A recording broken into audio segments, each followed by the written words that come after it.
additional 18 points. All right. That was not. That was All right. Continuing at a reduced rate. All right. Let's see. We got to get. Among like households for affirmative action. Hold on just a second. Affirmative action, it was 29%. This is not the same as the 40% decline that occurred before there was any civil rights laws and before there was any social welfare. Race and discrimination. You suggest. This is my man Thomas Sowell, by the way, because he kicks ass and takes names. That's all there is to it. Distinguish the two, race and discrimination. Hold on just a second. Inside people's heads. Discrimination is an overt act taking place outside in the real world. Okay. So not only with black people, you find the same thing with Jews in previous centuries. That part of the United States where there was the most racism against blacks, namely the South, right, is where black construction workers. All right, there we go. So if you're not following Thomas Sowell, well, you're wrong. That's all there is to it. Thomas Sowell is the man without peer, that's for sure. Woohoo! And as such, if you're not watching or following anything that Thomas Sowell does, you got a problem, my friend. He's 92 years old, 92, so he's not going to be around long. And so we've last year we lost Walter Williams. This year we've lost Rush Limbaugh, and it's only a matter of time for Thomas Sowell goes to his greater reward too. So you don't get much more time to see Thomas Sowell live, that's for sure. So make sure you're watching old Tom Sowell because that guy is awesome. All right, so I want to start with you with some fun stuff here because this people have lost their damn minds. We'll start. Appreciate y'all being here, by the way. Thanks, Harry. Que paso? While we're waiting on more people to come in, let me. My man, I think it's a guy named Scott sent this to me. This is. I don't even know what to do. This is freaking insane. All right, so let's share my screen. And we're gonna. This is in Wenatchee, Washington. Wenatchee, Washington. All right. I had a guy there who actually introduced me to Wenatchee, and he was a nice guy. I liked him. He's not happy at all with me with my anti-vax and anti-mask stuff, and as such, I don't think he's on this channel anymore. So this, I kind of chuckle because here's Wenatchee. The guy was not happy. He emailed me saying I sound like an idiot. I sound like a freaking flat earther. Whatever, man. I don't care. It's not. So anyway, the point was this guy's from Wenatchee. So this my man Scott has sent me this today. The Wenatchee World from just from the other day, February 24th, and I just chuckle because this is where this guy's from. Who is saying, mask, a mask, everybody wear a mask, 4 masks, 5 masks, you can never have enough masks. And so back at school, pandemic continues, but life goes on at Wenatchee and Eastmont Highs.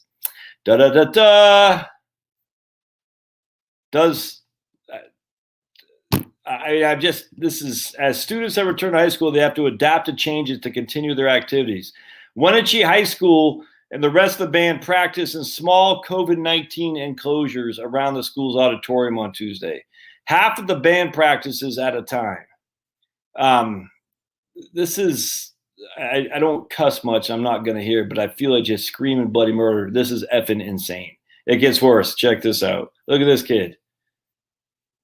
I mean, you can't see them smiling beneath the mask, but students are glad to be back in school, even if it's only part-time. So I saw this. I said, no wonder, man.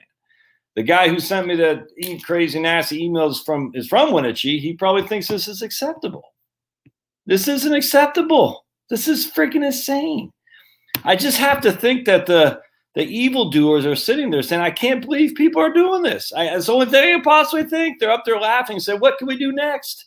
We got Fauci. Let's a guy posted on LinkedIn the other day that Fauci is going to give the commencement address at Emory University. And all these people like fawning, oh, this is great, Fauci, oh. I said the best thing that ever happened to Fauci was the freaking this right here. Like the best thing that ever happened to this guy. Do you think he wants it to go away? You think Fauci wants to go back to normal with just a run-of-the-mill bureaucrat? Crazy. It just is nuts. Look at this. This is insane. It doesn't stop there. Let me show you this. I just, the idea that you think this is acceptable is insane. Not you, but anyone. All right, so I want to show you this video here real quick. So this is outside a city. All right, let me just play it for you. Oh, one second. Let me unshare this screen. This is, what the hell has happened? I literally sit there, I think, they literally are up there, you know, whoever the bad guys are up there saying, you know, you guys are idiots to follow this. All right, let me see if I can't find this video real quick. This is funny. Hold on, this is actually it's funny but scary because you're just like, what has happened? What has happened? So, man, all right, hold on a second. Let me find this. Hold on a second. This is funny.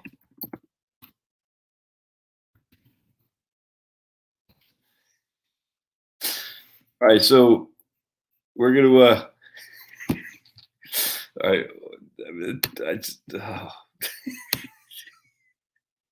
All right, so I'm gonna show it to you. This is all right, watch this. I can't take it. All right.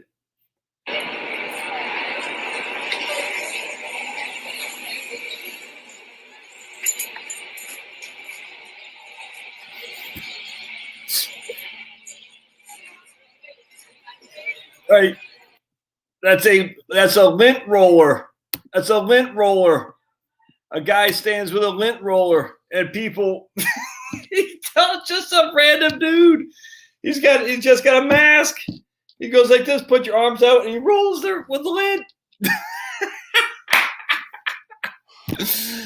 And somehow we're the crazy ones. Oh my goodness! All right, that's. All right. Also, I want to share with you you got a sweet smoking deal on Amazon. I'm going to put the link here, and let me share that. And we'll get started on Right Capital here in just a second. But just while I got some maintenance to take care of, this is huge right here. The Mittlinder or Mittleiter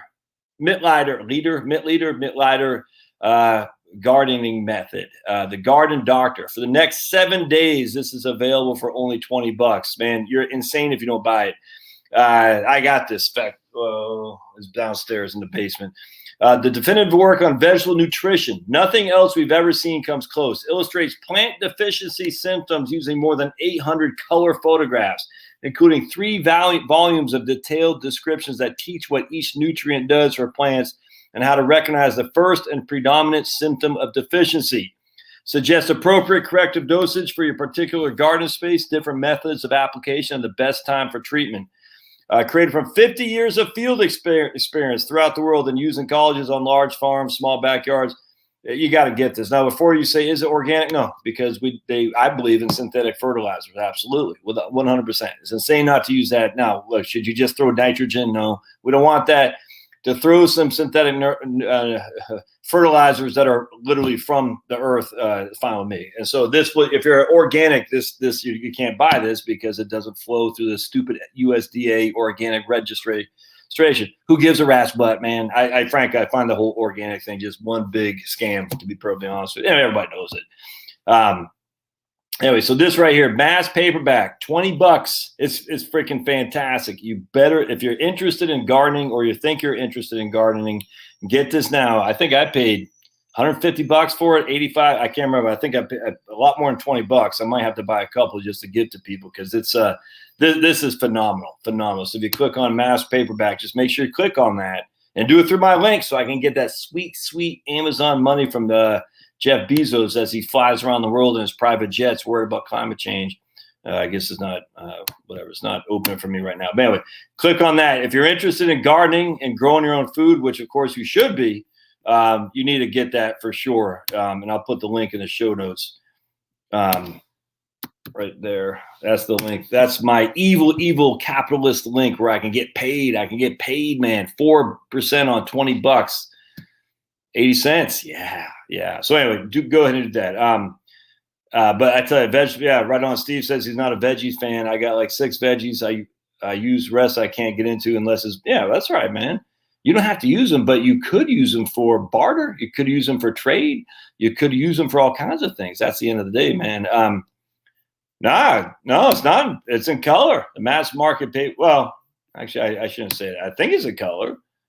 And mine's a color. So, I mean, I think it's a color, Dan. I think it's just only for 7 days. It's only for 7 days. The reason was the guy who's it's foodforeveryone.com. Drawing a blank, the dude's name, who I can't remember his name, I forgot. Anyway, the guy who runs foodforeveryone.com, I just can't remember his name. He says he wants to get a quick burst of activity on Amazon, because what happens is once you get the quick burst of activity on Amazon and people give ratings and whatnot, it makes Amazon more likely to promote it, if that makes sense. So that's what he's trying to do. He's trying to get a big burst of activity there. So that's why it's only for 7 days. I'm trying to blank the guy's name, but anyway, so you definitely want to get that. And then after that, it won't be there for $7 anymore. All right, so let's. I want to start getting to some right capital. Do I have anything? Oh no, I got a couple other things real quick. A lot of people are asking about inflation.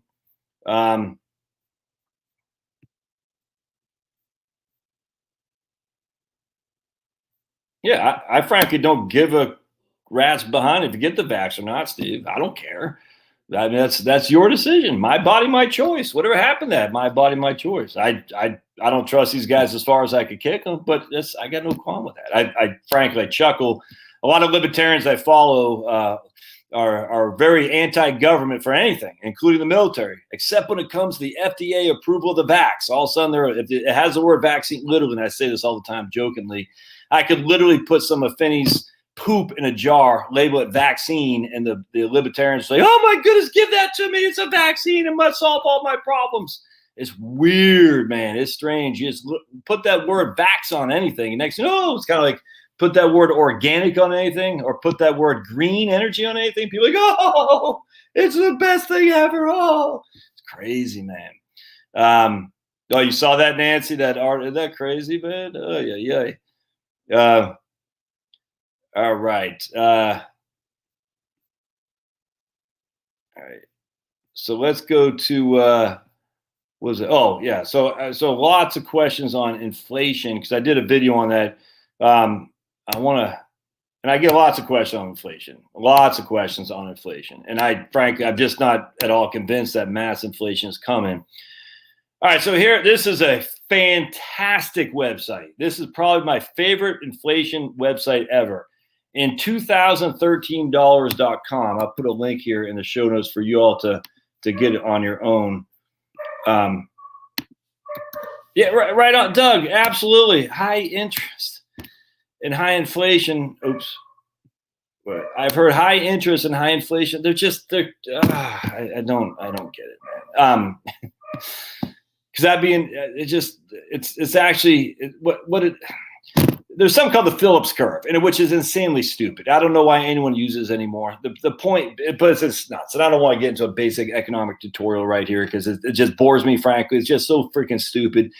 It's economists who have physics envy. They're not a hard science, and they want desperately to have it be a hard science. So what they do is they come up with these fake charts and these graphs and these econometrics numbers to prove how hard of a science they are. It's kind of like my issue with when people say, "Oh, there's academic study on financial or investment management, the capital asset pricing model, the dividend, dividend growth." All these things are stupid.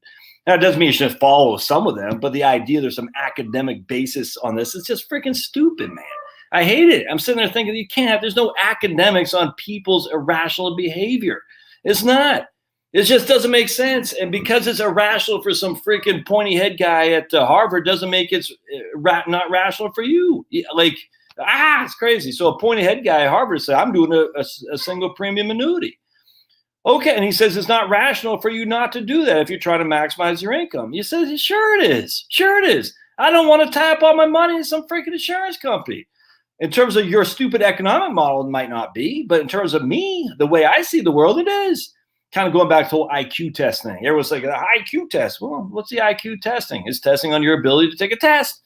All right. So the test makers who want to show they have high IQ created this IQ test to test your ability to take a test, so they can also say how smart you are.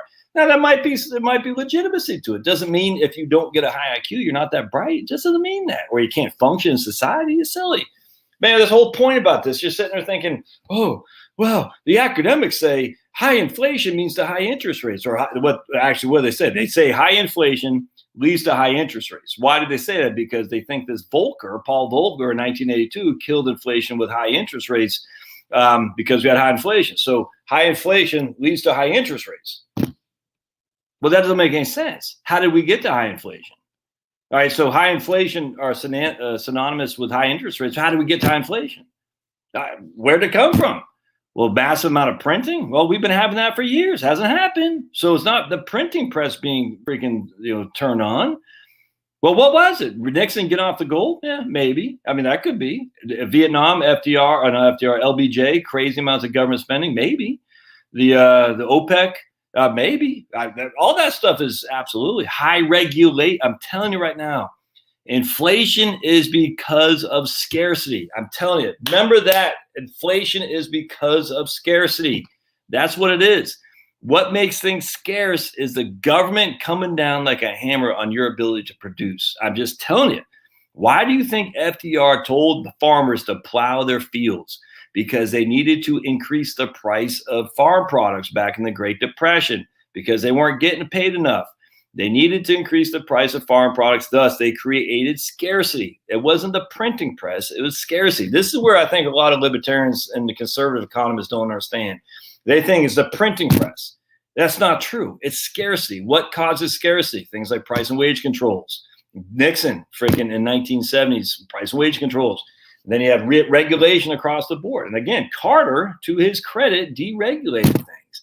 And so everyone wants to think it's Carter is the great malaise. It was Nixon and Ford, a little bit of Carter, I grant you, but certainly not Carter as bad as Nixon and Ford. No way, no how. I'm just telling you right now. Carter and even Ted Kennedy were the beginning of the Great Awakening of a deregulation on trucking, on stocks, various things like that, flying, which was huge, huge. And that led into Reagan. So inflation doesn't cause high interest rates any more than high interest rates cause inflation. It's nuts, man. And yet economists will say, oh, my pointy head says this. Crazy. All right, so let's revisit this here. I thought this was interesting because I want to show you guys something. So the printing press, I mean, this is, if we can even go back, this website is freaking awesome. In 2013 dollars, if you're like me and you're just a data geek, you'll be on here for all time. Anyway, so you can see this at the end of World War I right here. Wars always lead to inflation. At the end of World War II, wars always lead to inflation. Wars are freaking insane. The first Biden said America's back. Yeah, by getting the bomb machines going, man. That's what he did, a freaking scumbag. It's just, I find it interesting. All the liberals who, we hate war. Yeah, apparently they don't hate war when it's a Democrat doing it. The one thing about Trump, love him or hate him, is that there's no wars under the Trumpster. And that's good. Growth is better when there's no wars. You don't get growth in wars. Biden is part of the war machine. Kamala Harris is part of the prosecutorial machine. As such, more wars and more jail time for people. It's just all there is to it. Certainly not freedom. Just nuts. Anyway, you can see the Reds deflation, as you can see here. And we got a little bit of deflation in 2009. Probably get a little bit in 2000. They're already saying a 1.23 in 2020. I don't know that to be true. Has that come out? I'm not quite sure. I'm not sure that's been finalized yet. If that's true, my friends, that's great for the AWI, the average wage index. If you're turning 60 last year, this is good news. If we have a CPI of 1.23 for 2020, that's good news. If you're worried about your Social Security being reduced because average wage index, that's good. GDP in fourth quarter was 4%. I think it was a 4.4. Anyway, it was 4 to 4.4%. So we got hit in Q1 2020, got destroyed in Q2 2020, came back strong in Q3 2020, and we finished the year off positive at 4 or 4.4. I think it was 4 actually, which was good. And so the point being is that even when and this was my man Devin Carroll. Well, I love Devin Carroll. He was on the show the other day, but he quoted the chief actuary of Social Security saying, "Oh, we're going to lose, I think it was like 9.1% a year to Social Security." But that quote was at the beginning of July. It wasn't at the more recent times. It wasn't. So that using a beginning of July quote to insinuate there's going to be a big Social Security reduction, I don't like that. That's old news, man. And especially when we knew that Q3, that chief actuary of Social Security had no clue what Q3 was going to look like. None. And Q3 is booming. And then Q4 was good for sure. So if this is even remotely true, if we're in the black for 2020, that's good news, man. Anyway, so what we'll see here, if we look back, our average is 3.8% a year inflation going back to 1913. What if we go back to 1970, when your old buddy Josh was born? So in the course of my life, we've averaged inflation of 3.81, 1970. What if we take 1970 out, though, and we just go back to the course of you younger whippersnappers? Notice it's 2.86. Interesting. And what we're going to see, well, if we go back to 1990, all right? So watch what happens here. It goes down to 2.26. Interesting. Well, if we go to 2000, let's check this out. And then we got 2.01. Interesting. So what if we go to the boom boom years of the teens, the 2010s? What is it? 1.67. Interesting. So we've gone down steadily each and every decade since your old buddy Josh was alive. Each and every decade, the inflation rate has gone down. Has the government spending gone down? No. Has the stock market gone down? Nope. Is the stock market hedged against inflation? Maybe not. There's absolutely no positive correlation between inflation and stocks. The only correlation you can make is inflation happens every year, essentially, and stocks happen to go up more than they go down. So you can make that correlation between inflation and stocks, but that's a silly correlation to make. So anyway, at the end of the day, what we find here, because then you'd have to say deflation, because we can look back from 1930. Let's look at 1926 to 1937, I think, 1937, and let's see what inflation did there. Inflation was down. We had deflation down 1.87% a year from 1926 to 1930. Did stocks go up or go down? Well, they went down. So that proved that deflation is negative for stocks and inflation is positive for stocks, right? No. In the 1871 to 1910, there was deflation across the board and stocks did great. So there's no correlation between inflation or deflation. 1966 to 1982, there was pretty big inflation. Stocks did poorly. The real return of stocks in those times was negative. So stop this idea that stocks are somehow a hedge against inflation. There's no evidence that says if this happens, that happens. You can't make that correlation. You just can't. You can make a correlation that inflation destroys bonds. That's a simple correlation to make for sure. So just keep that in mind. But stocks are not necessarily a hedge against inflation, not by any stretch. But anyway, but deflation is not a hedge against inflation, or deflation. The stocks aren't a hedge or against deflation either. And deflation doesn't mean we have low stock performance, as we can see by the 2000s. Look, man, 2010 to 2020. Right now, the markets did freaking incredibly well, and yet the inflation is only 1.67. But that's not all. But let's take a look. So let's go to full list of CPI categories, shall we? I love this place, this right here. I just want to show we're going to go to all items, and we just did that. So that's what we just did, all items. So let's go back. Let's go all items less medical care, because medical care is a big one for sure. And medical care has averaged 3.43% a year. And it's not that much over inflation from 1957 to 2021. So not significantly. Now, medical care has been going up the last few years relative to regular inflation. So we go to 2000 to 2021, and medical care has been going up. We've averaged 1.91% per year. All items less, that's all items, was that less medical care? I'm sorry, that's all items less medical care, excuse me. So we want to go to medical care. So all items less medical care is even less. Medical care has been the one thing that has gone up pretty significantly. If we go down to, I don't think it's its own, I want to show you a couple things though. Right there, medical care. There we go. So medical care, it is. It's 4.68 since 1935. 4.68 right there, that major time of inflation in the 70s and going into the, basically it's about 1990. But medical care from let's go to 2000 to 2021 has averaged 3.36. Just like I said, medical care, not a significant increase by any stretch. Now, could it be? Sure. But to sit there and say the cost of medical care is going to kill us, well, again, where's the evidence for that? I mean, if you look at the overall medical care numbers, It's just not that much higher than inflation. About double the rate of inflation, I grant you, about double the rate of inflation, but it's not going to break the bank by any stretch. I mean, look at that. It's a declining increase. You can attribute that to many, many different things, but we can play this game till we're blue in the face. Let's just look at the numbers. So I want to show you another thing. Let's go to electricity. So the biggest ones that I think when I hit retirement, I'm thinking about food, which we'll go to here, and we're going to find food right there. All right. So watch the price of food. That's not much inflation. That's not much inflation. So in 2020, it was up quite a bit, 3.45. Well, that inherently makes sense because supply chains are jacked. But that's not much inflation. So food has averaged 3.11% a year since 1913. Well, what's the last 20 years done? All right, check this out. All right, so food has averaged 2.31. Basically a little bit more than regular inflation. We're going to talk about that here in just a second. That's not extraordinary, man. It's just not. Over the course of my life, food has averaged. Let's take a gander, shall we? Inflation on food has averaged 3.86, right in line with regular inflation.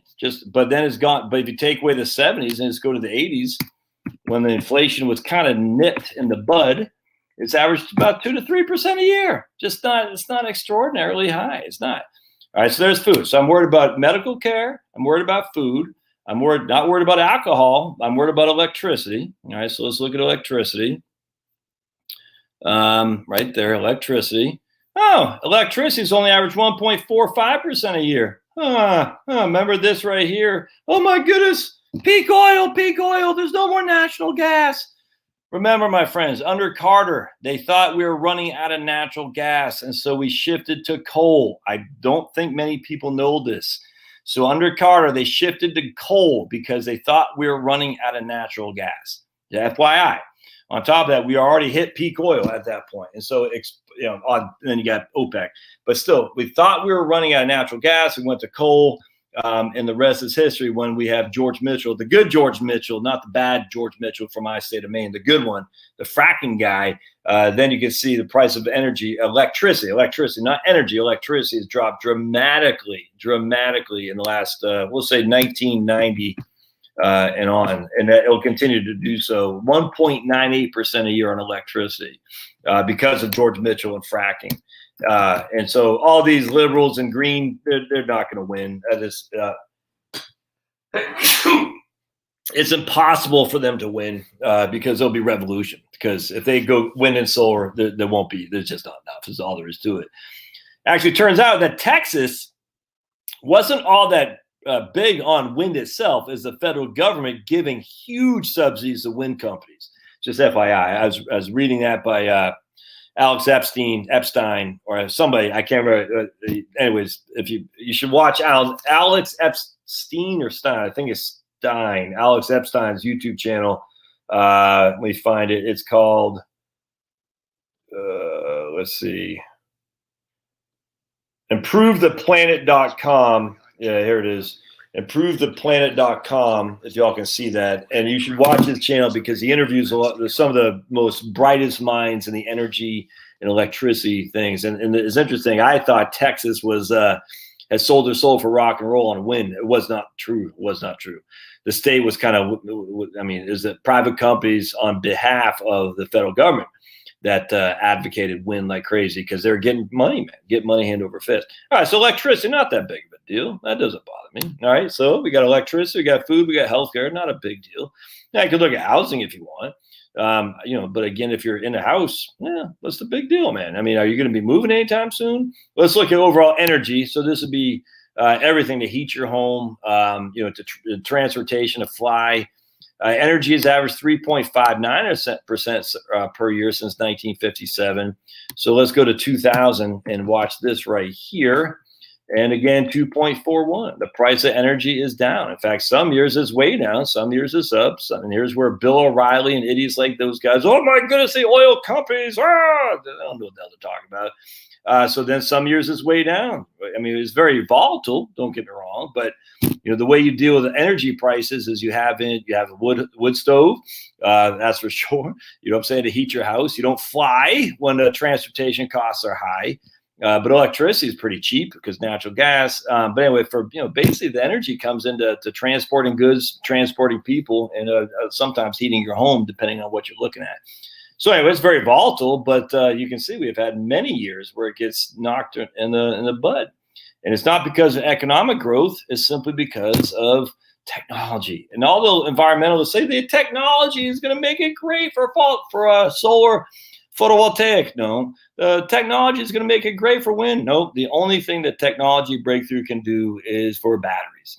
And if you think batteries is a panacea, you're right, because we've been talking for batteries for years. We still have the old-fashioned lead acid batteries from many, many, many, many, many moons ago. And that's not going to change anytime soon. So unless they get some kind of revolution of batteries, it's not a freaking Tesla power wall, whatever the hell that's called. It's just come on. It's silly to think that that's going to solve your energy problems. It might solve a little bit of your electricity problems, I grant you, and that's cool. I'm all about that. But if you don't have a battery bank, it doesn't matter. So anyway, 2.41% is inflation on energy. All right, so that's not so bad. So I'm sitting there thinking, what else? All right, so I got food, I got electricity, I got energy, I got healthcare. Let's go to housing. Do they got housing on here? Let's go down to housing, household energy, housing right there. So let's take a gander at this. Housing has increased by 4.13% a year. Now that's going to be a little bit interesting because all San Jose, Portland, New York, all these things are going to be thrown in with Houston, with Atlanta, with Phoenix. So you got a lot of rent control places, a lot of quote smart growth places which limit building, and then you got a bunch of freestanding places like Atlanta, Phoenix, Houston, where they build, and Houston doesn't have any freaking zoning laws, which is pretty fantastic. So you're kind of throwing everything in there together, but even that 4.13, and let's just look for the last 20 years again, and we'll see how housing is 2.32. All right. And if you're not moving, who gives a butt? Who gives? I mean, it's just like, all right, you might move, you might not, but you don't move that many times. So once you're locked into housing, what's the big deal? All right. So we got that. And let's go to you say, well, I need some clothes, Josh. Well, check this out. Women's apparel since 1977 has inflated not at all. In fact, over the last basically 20 years or so, or that 25 years, there's been a look at that. I mean, and this is where relying on cheap slave labor that Nike does and things of that nature, women's apparel has actually averaged -1% since 1995. Look at that, man. That's nuts. -1%. So to buy your new fancy schmancy good time rock and roll clothes for women, the same thing for men too, by the way, is actually costs less now than it did 25 years ago. That's just because of we're buying stuff that's, the textiles, whatnot, aren't made in North Carolina anymore. They're made in freaking the Philippines at cheap, if not North Korean slave laborers. And look, I buy it too. I'm not going to lie to you. Let's look at airline fares, shall we? And this will be interesting because, wait a second. What happened here? So airline fares averaged 3.75% a year going back to 1963. What if we start in 1982 and see what airline fares have done there for inflation? Oh, they've only averaged 2%. We had one big jump there in 1980, but I'm in 1982. What do you think caused that? Oh, deregulation. Interesting. All right, so deregulation led to inflation. No, that didn't. All right, so let's keep going. So we got, bacon. You can look at that. Bread. We can look at boys' apparel. I got 4 kids. Again, same kind of thing. Any kind of apparel has been in deflationary stage. Let's look at appliances. Oh, I need to get a new oven. You know what I'm saying? I need to get a new range. Appliances. Let's see. Oh, appliances have been deflating since 1997. Interesting. So appliances have not changed, even though they've added all kinds of electronics to it. Interesting. And they're more efficient now, too.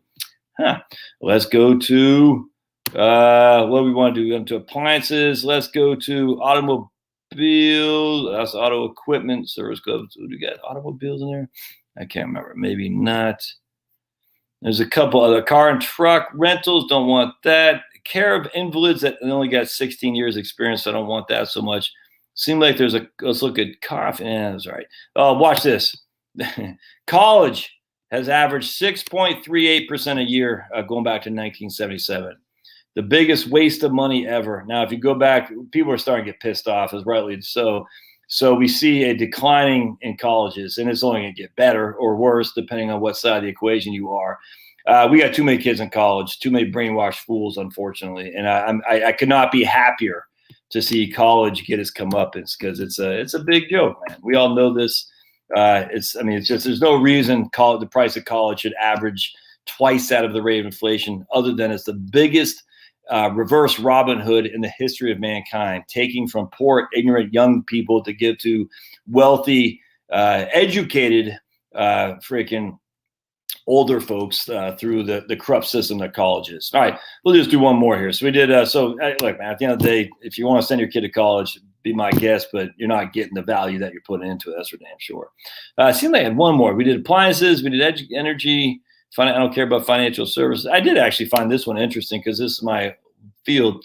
Financial services average 3.64% a year. Now that's interesting. Now they're throwing kind of all in the baby with the bathwater here, but I said, how about since 2000?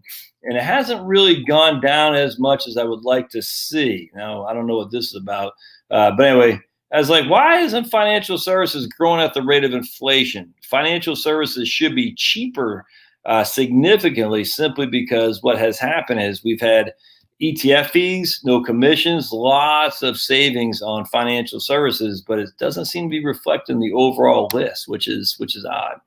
All right, seems like one other one I wanted to look at, and then we'll hit some right capital because see, fish and seafood, frankfurters, fuel oil, gasoline. That's all. Household. We did households, instant coffee, jewelry. Legal services gone down. Major appliances. I talked about that. Meats. I like my meats. So let's take a look at what meats have done. And again, this is more going to be a supply and demand thing. See, my boys are out there. My doggies. 3.66 since 1935. We go to 1990. And you could, it's 2.47, roughly the rate of inflation. Now you could argue that we're not raising cows and chickens and pigs in a wholesome way like we used to. I get it, man. 100% get it. And if you want to buy those products that grass fed and stuff like that, you should 100%. I got no qualm with that, but it is what it is, man. At the end of the day, right now, the cost of meat isn't going through the roof either. So, the government's been spending like a drunken sailor, and yet the cost of these things are not going up. And we can look at Houston, Texas here, give an example. So the average inflation in Houston is 3.05. If we go back to 1970, over the course of my life, I think it's going to be probably roughly this. Yeah, 3.75. And it's just, so much stuff in here. All right. So that's fantastic. I love this website, and it's just so much stuff in here you can look at. It's just fun. You can look at dentists. You can look at eyeglasses, all kinds of other stuff, sweets, personal care products. Photo processing. Does photo process? Look at that. Oh my goodness. But electronics is the big one. I think that over prescription drugs, recreational rent to primary residence. Let me just go to electronics because this kind of cracks me up. Where was it? I'm not sure I can be able to find it. But anyway, it was in here someplace. Thanks, girl. Oh, thanks. There's Liam, everybody. Want to say hi to everybody? Yo. Hold on a second. Let me get all right, Liam. So Liam has an investment account now at Charles Schwab. What are you going to invest in, Lee? NASDAQ. Yep. Right on, dude. NASDAQ. Only stock thing I know. So we just opened a custodial account for old Liam, and he's looking forward to investing. And it finally just showed up. It says probably a good time. All right, so yeah, TVs, man. That's what it was. TVs. So TVs are way down. It's crazy. All right, so let's go to Right Capital. If I might need to log back in. No, sweet. I don't. Cool. Again, appreciate y'all being here. That's my youngest right there, old Liam. And he's all right. I'll keep him. We're going to go to share screen. Now, what we're going to do here, I tell you guys, Right Capital, these guys are freaking awesome. I cannot stress this enough. They have changed so many things in here. It's insane.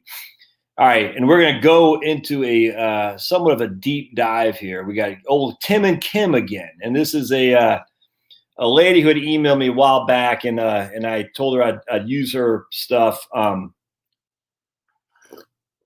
She gave a pretty good donation for the person that we gave money to for Christmas, and I said I'd be. And anyway, long story short, so I was much obliged. Anyway, but I'm neglecting to use both Tim and Kim in this sample have pensions, and I don't want to use them here.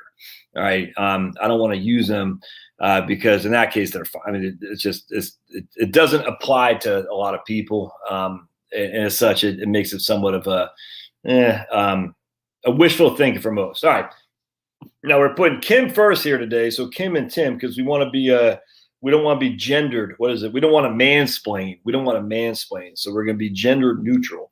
All right. So we got Tim and Kim. We're going to go to profile. And I got to sneeze again. Corona. And she was, hold on.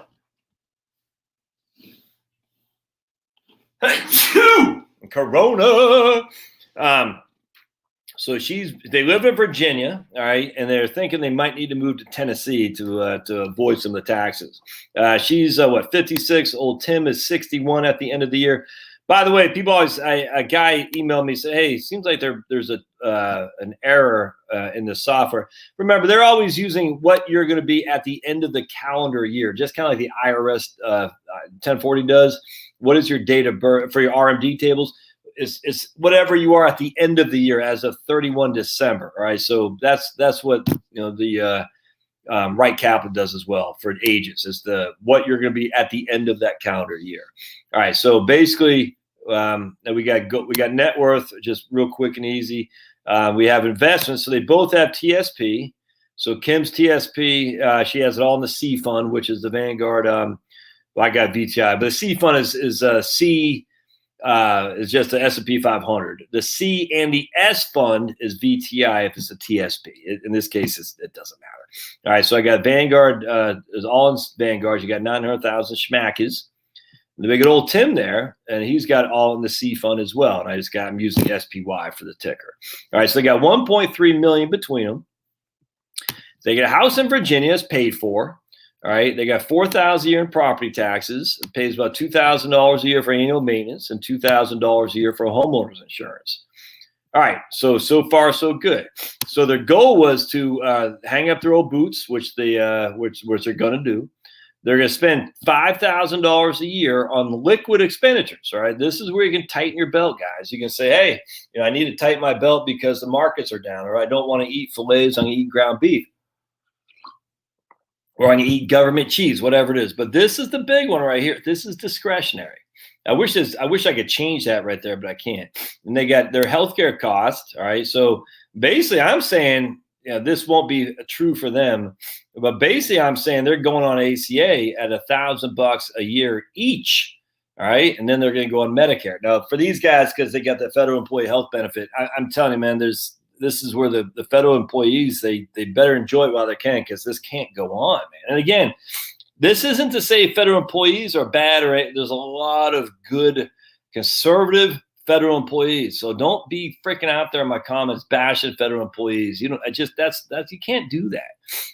But with that said, the federal employee has it better than the average Joe out there today, and I don't really think that's debatable anymore. And those days can't keep going; they just can't. And but that doesn't mean they're bad people. Please, you gotta take away the group and remember the individual is. There's a guy who is working, who's trying to do a good job for his employer, and it just happens to be the federal government. Now he gets some nice benefits. I grant you that, but don't blame him, man. Don't. You just can't. It's the way the system's set up. The politicians scratch each other's back for the unions. All right. So anyway, we're doing $24,000 a year for ACA, Obamacare. Now this won't be applicable to them because they're not going to need that because they're on federal employee health benefit. All right. And sorry, I keep sniffling. I just got sneezes here. I always zero out long-term care costs because I don't buy that the vast majority of us are going to pay it. In fact, I know that's not true. And as such, If you're going to, what are you going to assume? You're going to assume it's going to cost you $100,000 a year. All right, well, that's fine. But why are you making that assumption? Well, the average, blah, blah, blah. It's just no. So we're zeroing this out unless there's a significant reason not to, which is fine. I mean, it's not my plan, it's yours, but I'm zeroing it out because that's the likelihood that you don't pay anything out of pocket. Now, in this case, Kim is younger than old Tim, so she'll wipe Tim's butt. She'll take care of him. When he's an invalid, but then she'll need nursing home. She'll sell the house and move into a facility. That is her long-term care, if that makes sense. All right. So then we got, that's it. So I don't have any other stuff here, just retirement expenses plus healthcare. All right. Then we got an income.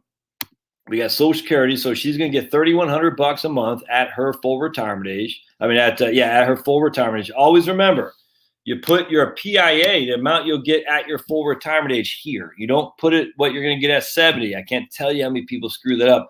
Don't do that. It's going to be whatever you're going to get at your full retirement age, in this case 67, goes here. And then you're going to tell the computer, hey, software, I'm going to take it at 70, and the software will change that for you, if that makes sense.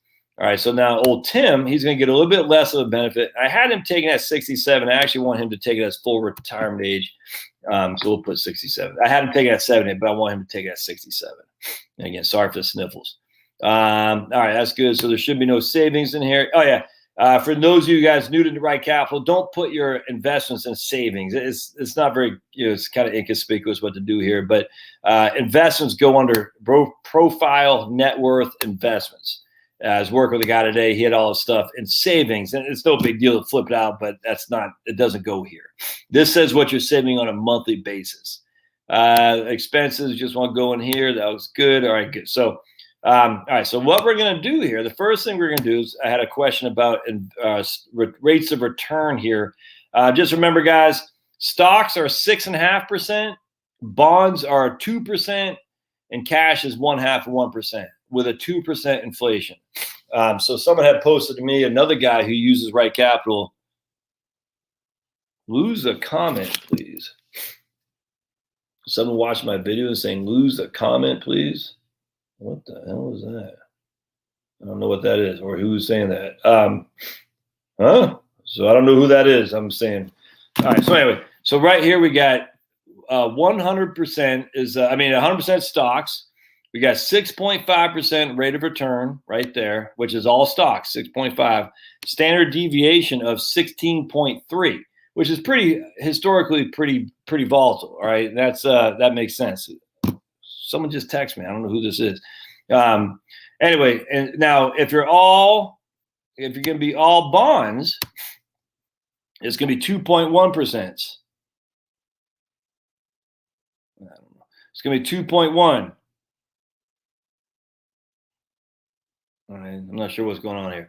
2.1% with a 4.6% standard deviation. Just remember that all bonds is 2.1, stocks are 6.5. All right, so I hope that makes sense. So anything in between is going to be between 2 and 6.5. I hope that makes sense. Anyway, so let's keep going here now. So what we're going to do, we're going to look at tax allocation. All right, someone making stupid comments. Let me just see my comments here. Oh, gotcha. Right on. All right. Right. Oh, thanks, Eric. I gotta find this comment. How do I find it? There you go.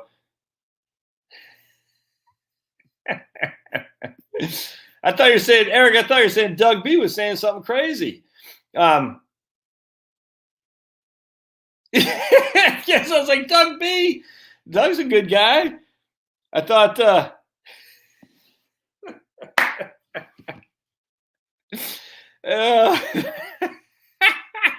was like, what the hell's lose a comment? I said, Doug B saying crap stuff? No way. Doug B's a good guy. On occasion, we'll keep him. And I was like, oh, that's funny. Good stuff, man. Appreciate it, Eric. And Doug's like, well, we put somebody else's. Doug's like, at least put somebody else's comment on there. Oh, man, that's funny. All right, good stuff. Good stuff. I'm glad you all can joke around with your old buddy Josh. Yeah. Oh, man, that was good. All right, Eric, you're all right, man. I don't care what they say. All right, so anyway, back to the screen where y'all can see. Oh man, that's embarrassing. I'm blushing because we just waste all that time and you don't have any idea what I was talking about. Hopefully you still do. All right, so we got tax deferred assets. We want it over here or we want it over there. All right, we don't want it here. This is the issue, and so many people, my friends, get caught up in trying to make it over here. Ooh, I gotta share with you something. So many people say, I got to get over it here. I'm like, no, the point is to get it out of here. The point isn't so much to get it here. The point is to get it out of here. And that means if we got to live off this, that's fine. But we don't have to do Roth conversions. We just want to reduce this. All right, real quick. Someone has sent me, I will stop this for just a second. So one of y'all did some serious sleuthing for me. Yeah, Sniffy Josh. Man, that is funny. Oh, boy. Yep. Sniffy Josh, I don't want to say more. All right, so someone has sent me. There's a guy on YouTube. I'm not going to mention names, but I've had probably 5 or probably 10 people reach out to me about this guy who uses Right Capital, by the way. And he had this big thing on how you could take serious deductions and itemizations to do Roth conversions. And I'm not trying to Sniffy Pablo. Maybe I'm getting allergies to my pups. And I said, I don't know how he's doing it, man, but you can't just wake up one day and get these massive amounts of freaking deductions. All right, it just doesn't make sense. Anyway, so my man Terry spoke to him. He said, life settlement investments, buying insurance policies from someone who's going to cancel or walk away from, and they'll make money on buying life settlement investments. See, I don't know how that's legit. There's not an insured interest. You're supposed to have an insured interest in order to be part of the life insurance contracts. That's weird. And if I'm buying on Grandma Jones down the street, I don't have an insured interest, which means I'm more hoping she dies, which isn't good. All right. Land trust conservation reduces AGI. So you donate monies to a charity and the donation is valued at a great amount. Therefore, you get a larger deduction. The valuation is based on the numerous factors, possible minerals found on a property. You donate $100,000 and the land property is valued at 2 or 3 or 4 times your initial donation, and then take a tax deduction based off the projected future value. Yeah. The comment's gone, man. Why is Lily White Norton saying get rid of the comment? It's already gone.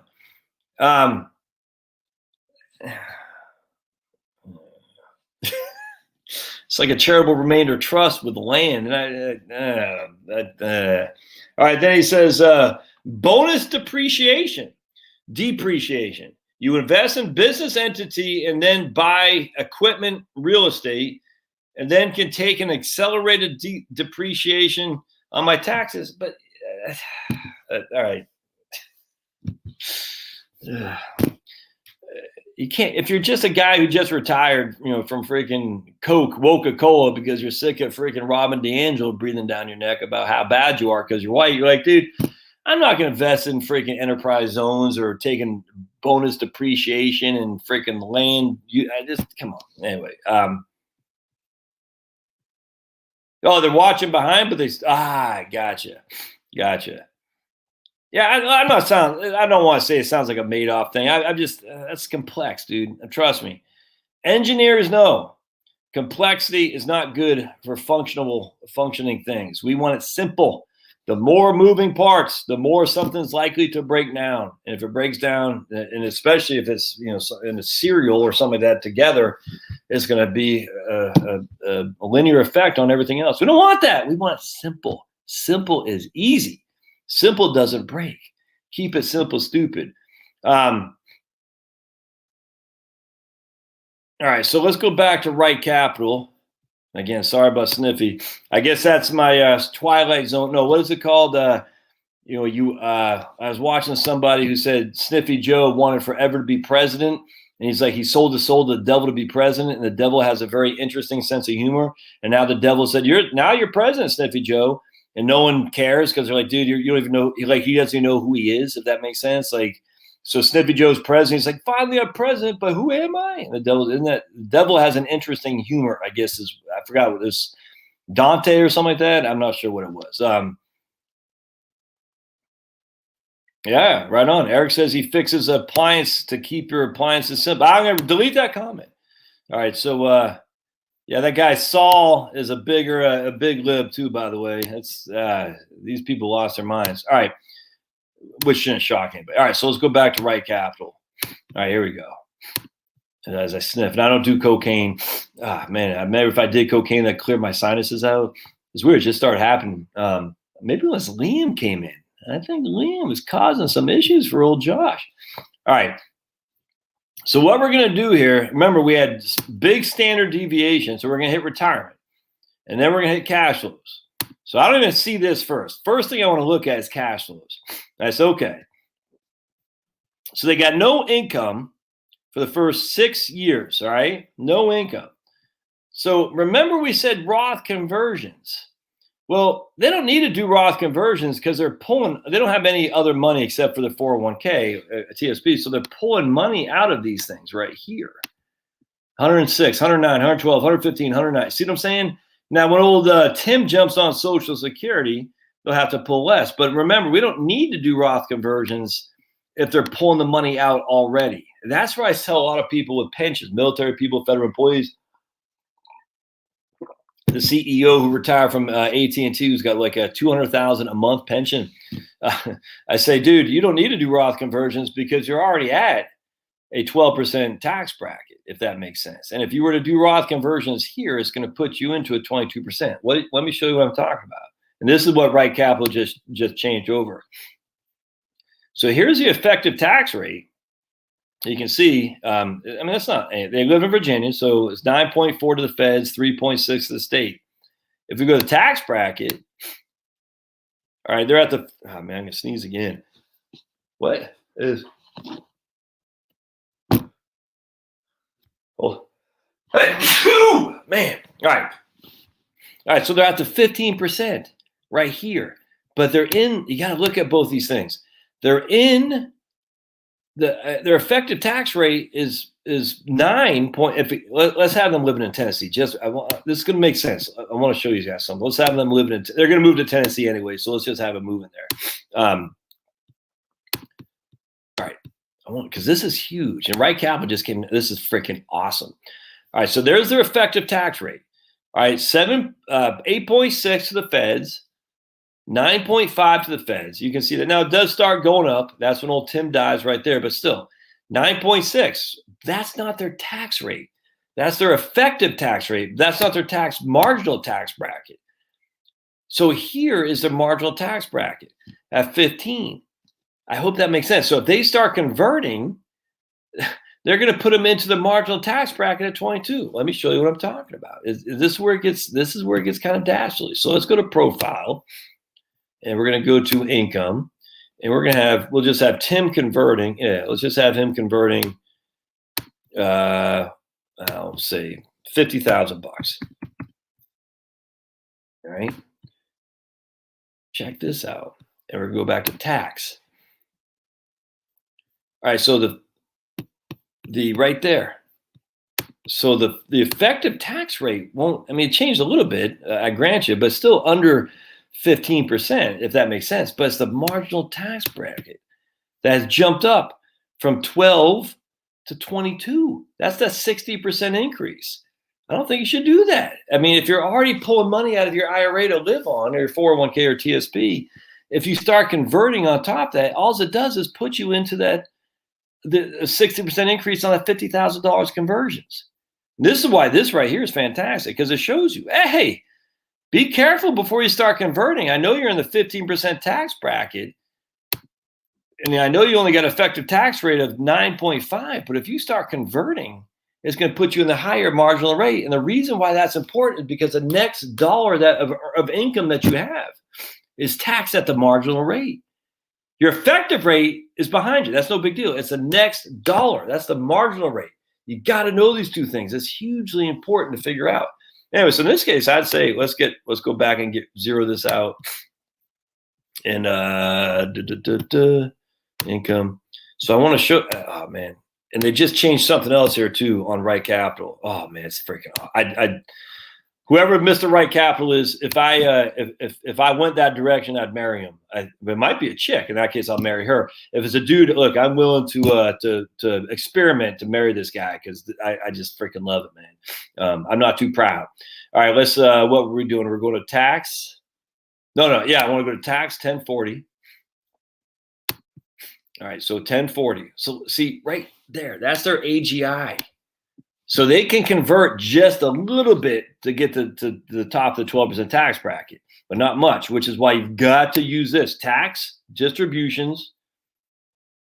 Tax distributions. See, you got to look at this right there. They're right there on the cusp of that 12% tax bracket. You see right there, they're already right there on the cusp. Now, if they were to convert, every dollar they convert now will be taxed at the next highest tax bracket. In this case, it's 22%, soon to be 25. That's not a good move. So if you're converting 50,000, it's going to be taxed at roughly a quarter. That's $12,500. That's just to the feds, never mind the state. You don't want to do that. Now they look at this. They've changed. They've added all these. I haven't looked at half these yet. They've added all the capital gains tax bracket. And so like right here, they're still in a 0% capital gains tax bracket, man. Look at that. It shows right there, still in the zero. Look at that, 0% tax bracket. Even tells you how much they get put in there. Ooh. And it says, look, the next tax bracket to be in the 15, you can have a lot of capital gains there. But look at that. Oh, my goodness. And always forget this proposed strategy. It means nothing. It says tax-adjusted ending portfolio using a pro rata withdrawal strategy. Don't do a pro rata. That's stupid. That means a third, a third, a third. A third from Roth, a third from traditional, a third from taxable. That doesn't make any sense. So this right here, don't get caught up in this. I wish they just put a big X on that. But as you can see, as long as they stay in the 12% tax bracket, and it's going to be tight, but if they had capital gains, it would be taxed at, they don't have much wiggle room, I grant you. But this will kind of show you how much wiggle room do you have to stay in the 12% tax bracket so your capital gains are taxed at zero. Oh, man. And we go to right here, Medicare premium tax. Oh, my goodness. All right, so let's do this. Let's just play around here for just a second. We're going to say, let's put them a little bit older. And I want to show you guys something. Let's put them at Medicare right now. So we're going to say she is 1955. And then we'll add their pensions. And old Tim is 1955. All right, so then let's add a pension as well. We're going to go to income. And I think they had like 80,000 a year in pensions between them. So we'll say Kim's pension. Remember, I've been doing this offer. This will be my 4th year coming up in March. So if you're not following, you just got to play with it. It takes time, but I'm telling you, it's worth every time you do. All right, and we'll just say general inflation. That was good. And we won't do a survivor benefit. Well, I guess that's fine. All right, so we'll just leave that there, and that starts now. Kim's pension. Okay, good. And then we'll put a pension for old Tim. All right, and Timmer. All right, Penison. I can get banned from YouTube. I just said Penison. Oh no, sorry, Susan Wiki. And we'll say Tim. Calendar year. That looks good. All right, all good. Again, sorry about the sniffles. They call me Sniffly Joe. All right, so let's take a look at pension now. So we're going to go back to tax. All right. Now let's go to distributions. All right. Ooh, look at that, my friends. Look at that. So right there is telling them as they go up the stream here. Look at that. Right there, their Medicare premiums go up. I mean, so basically right now, it's going to be, I hate that box, but they're at the normal Medicare premiums right here. All right, so their Medicare premiums they're not going above for IRMA. But then right there, 72, they start doing when RMDs come around. Look at that. Look at that. The MAGA, I should say, MAGA, is 271. So they have to add $180 a month because they have over 260. The next bracket is going to be 336, 337, right there. So now they're adding 289 a month. And here, when old Tim dies,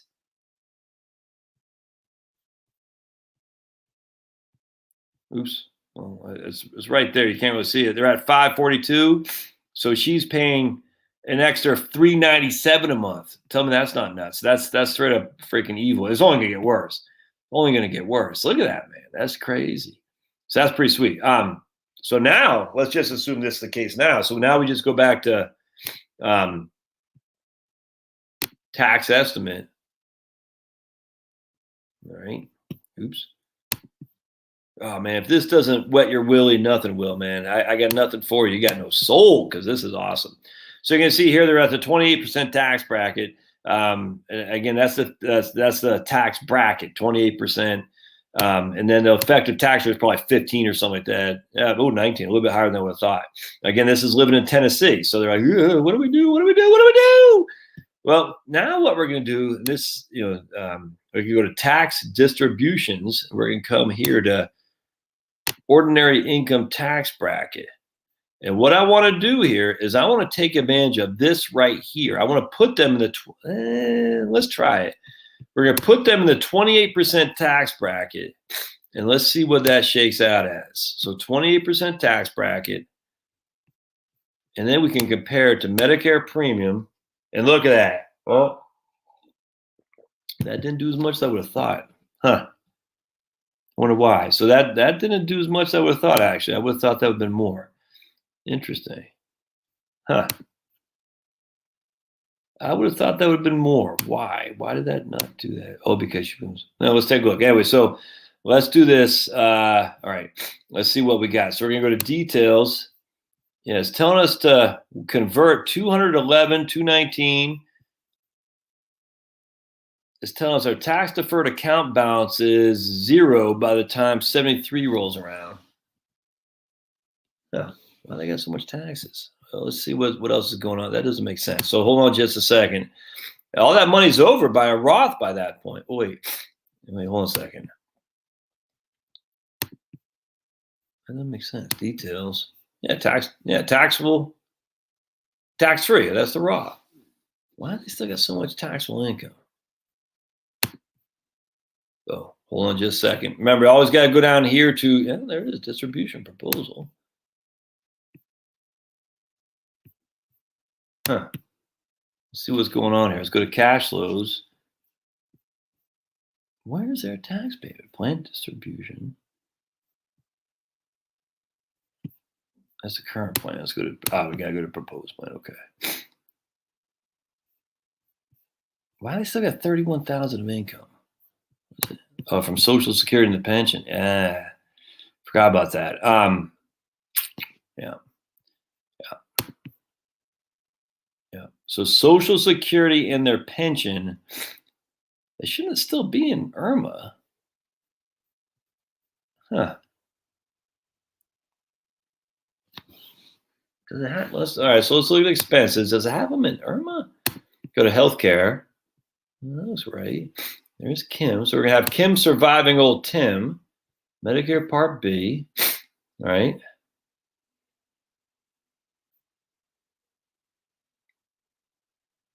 Yeah, they got some. Oh, right there. I see. It's IRMA when they're doing the Roth conversions.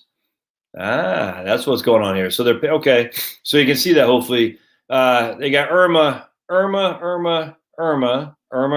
It starts going down, and then they're off of IRMA once all this stuff is over to Roth. Okay, so that's a challenge. So again, that's something you got to think about too. It's like, all right, is it worth it paying, $3,000 and $4,000 a year more to do Roth conversions so I can avoid IRMA later? That's a tough one right there. I don't know. That's the challenge of having a pension plus Social Security. I don't know. And then I have a feeling. Let's see. That's Kim. So let me just go back to see when old Tim. Oh, we got Tim surviving Kim. Okay, gotcha. So, and then, yeah, here's Tim's IRMA. Look at that. Yep, there you go. Huh. So there's, look at that. So here's Tim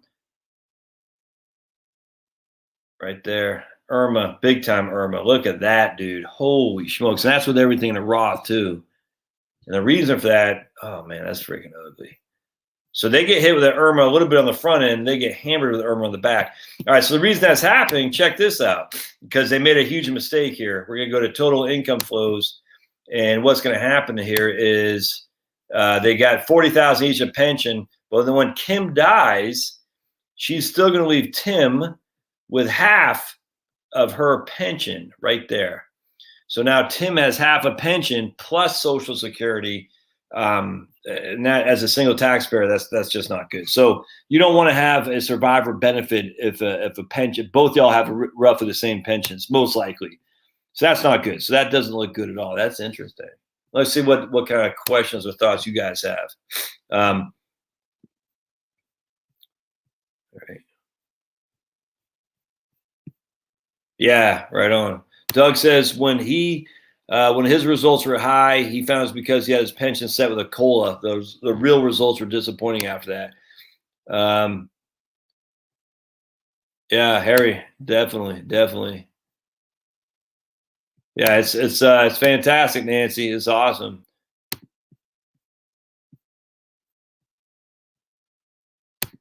Doug says my washer is a high efficiency, relatively new Maytag. I love the see-through lid. And Eric says they are but worth it, about $900 each. They are but so worth it, about $900 each, but you still get 20 years. Oh, that's nice. Our 15-year-old refrigerator replaced a 15-month-old junk Whirlpool, has a 10-year compressor warranty. Yeah, that's I tell you, man, and the fridges are, Energy Star and stuff. Oh my goodness. Yeah, electronic filter died. All right, let's see here. All right. Kim says, Josh, if I have a lot of sneezing or a lot of blooms outside, I use allergy medicine. I usually don't get allergies. I just think I'm not, maybe, I'm not, I don't know, something happened, Kim. I'm not sure. Maybe I got to stop sniffing the Coke. But Kim says, my appliances are 20 years old and still working. Dishwasher, good replace. There is only my husband and me. Yeah, man. My dishwasher is this guy. Actually, no, we have a nice dishwasher. Industry average, 5 to 7 years nowadays. My range has never worked well. I tell you, man, it's it actually ticks me off. I don't think I got a good range. We've been in this house now for 8 years. So Eric is a range. I mean, I'm not. Do you do range? Our ranges typically, 5 to 10 years. Our ranges usually longer. Oven, I guess. Oven, not the oven. And it takes forever to warm up, man. It drives me crazy. It takes forever.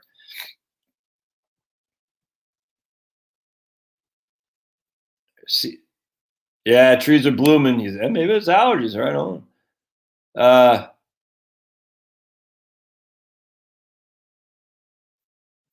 right. COVID sneeze to me, right on. Need mask. All right. Yeah. All right. So, good stuff, guys. Wow, we have a 25-year-old GE refrigerator as a spare, runs great. That's fantastic. And Nancy says, my washer and dryer are 20 years old and still going strong. Right on, man. No blooming in Maine now. Yep, I won't be getting allergies there. All right, so shouldn't we configure right capital to show as close to zero in the net flows column instead of the large negative numbers? No, I don't think so. Because, let's go back to right capital. So the reason why we have net flows, let's get rid of their pensions again. I just want to show that for an example. So let's go back to profile, and we're going to go back to family, and let's just put these guys at 1965, and I'm going to have them living in 1960.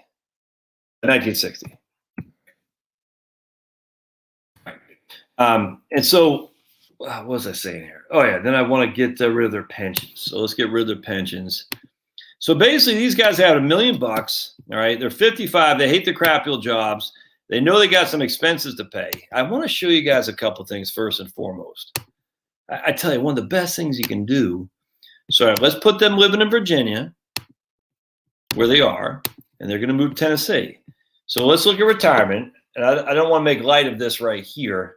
They got 60. Let's go back to here real quick. Just change this over real fast. All right. So they got a 75% probability of success. All right. Now that just means 75 out of 100, they have money left over when they die. The median amount is $693,000 in today's dollars. Inflated dollars is going to be like 1.7 or something like that, 1.3. So I like to use inflated dollars so people get a gauge of what it is in today. So it's $693,000 in as what they're leaving, downstream if they as a median. 50% of the time they have more, 50% of the time they have less. If we go to confidence, we'll see that median starts dropping until they hit Social Security. That's that blue vein right there. That's the median. And then it just flattens off, which is pretty good. I'm pretty comfortable with that. Now, you can see when they're 82 years old, this will be for Kim. Yeah, she's younger. She has a median of 693, a 25% probability she'll have less than $85,000, a 25% probability she'll have more than $1.6 million. And again, that's today's dollars. All right. So that was pretty good. And again, that assumes no belt tightening or anything. And they just keep going. 696, 7014, 693. So I mean, it's just flat, which is good. But remember, we have them very aggressive. What if we made this? Let's go back here. And what if we made this less? And I'm trying to shoot for a 75%. If I get 75%, I'm pretty comfortable.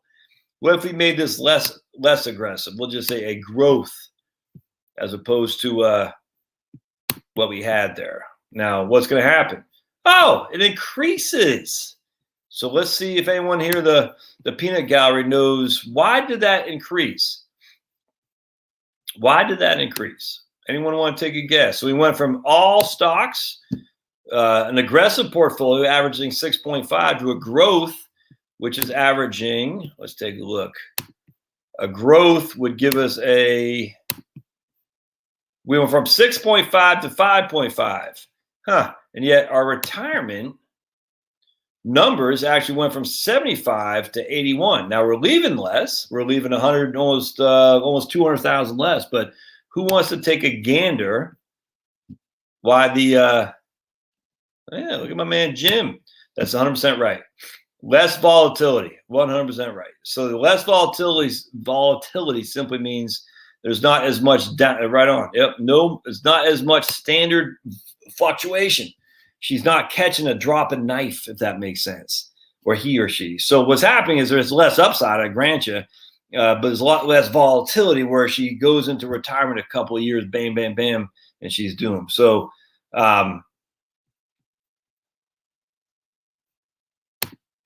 so that's 100% right. Absolutely. So that's one of the ways you reduce risk. All right, but part two, remember, let's take a look at cash flows.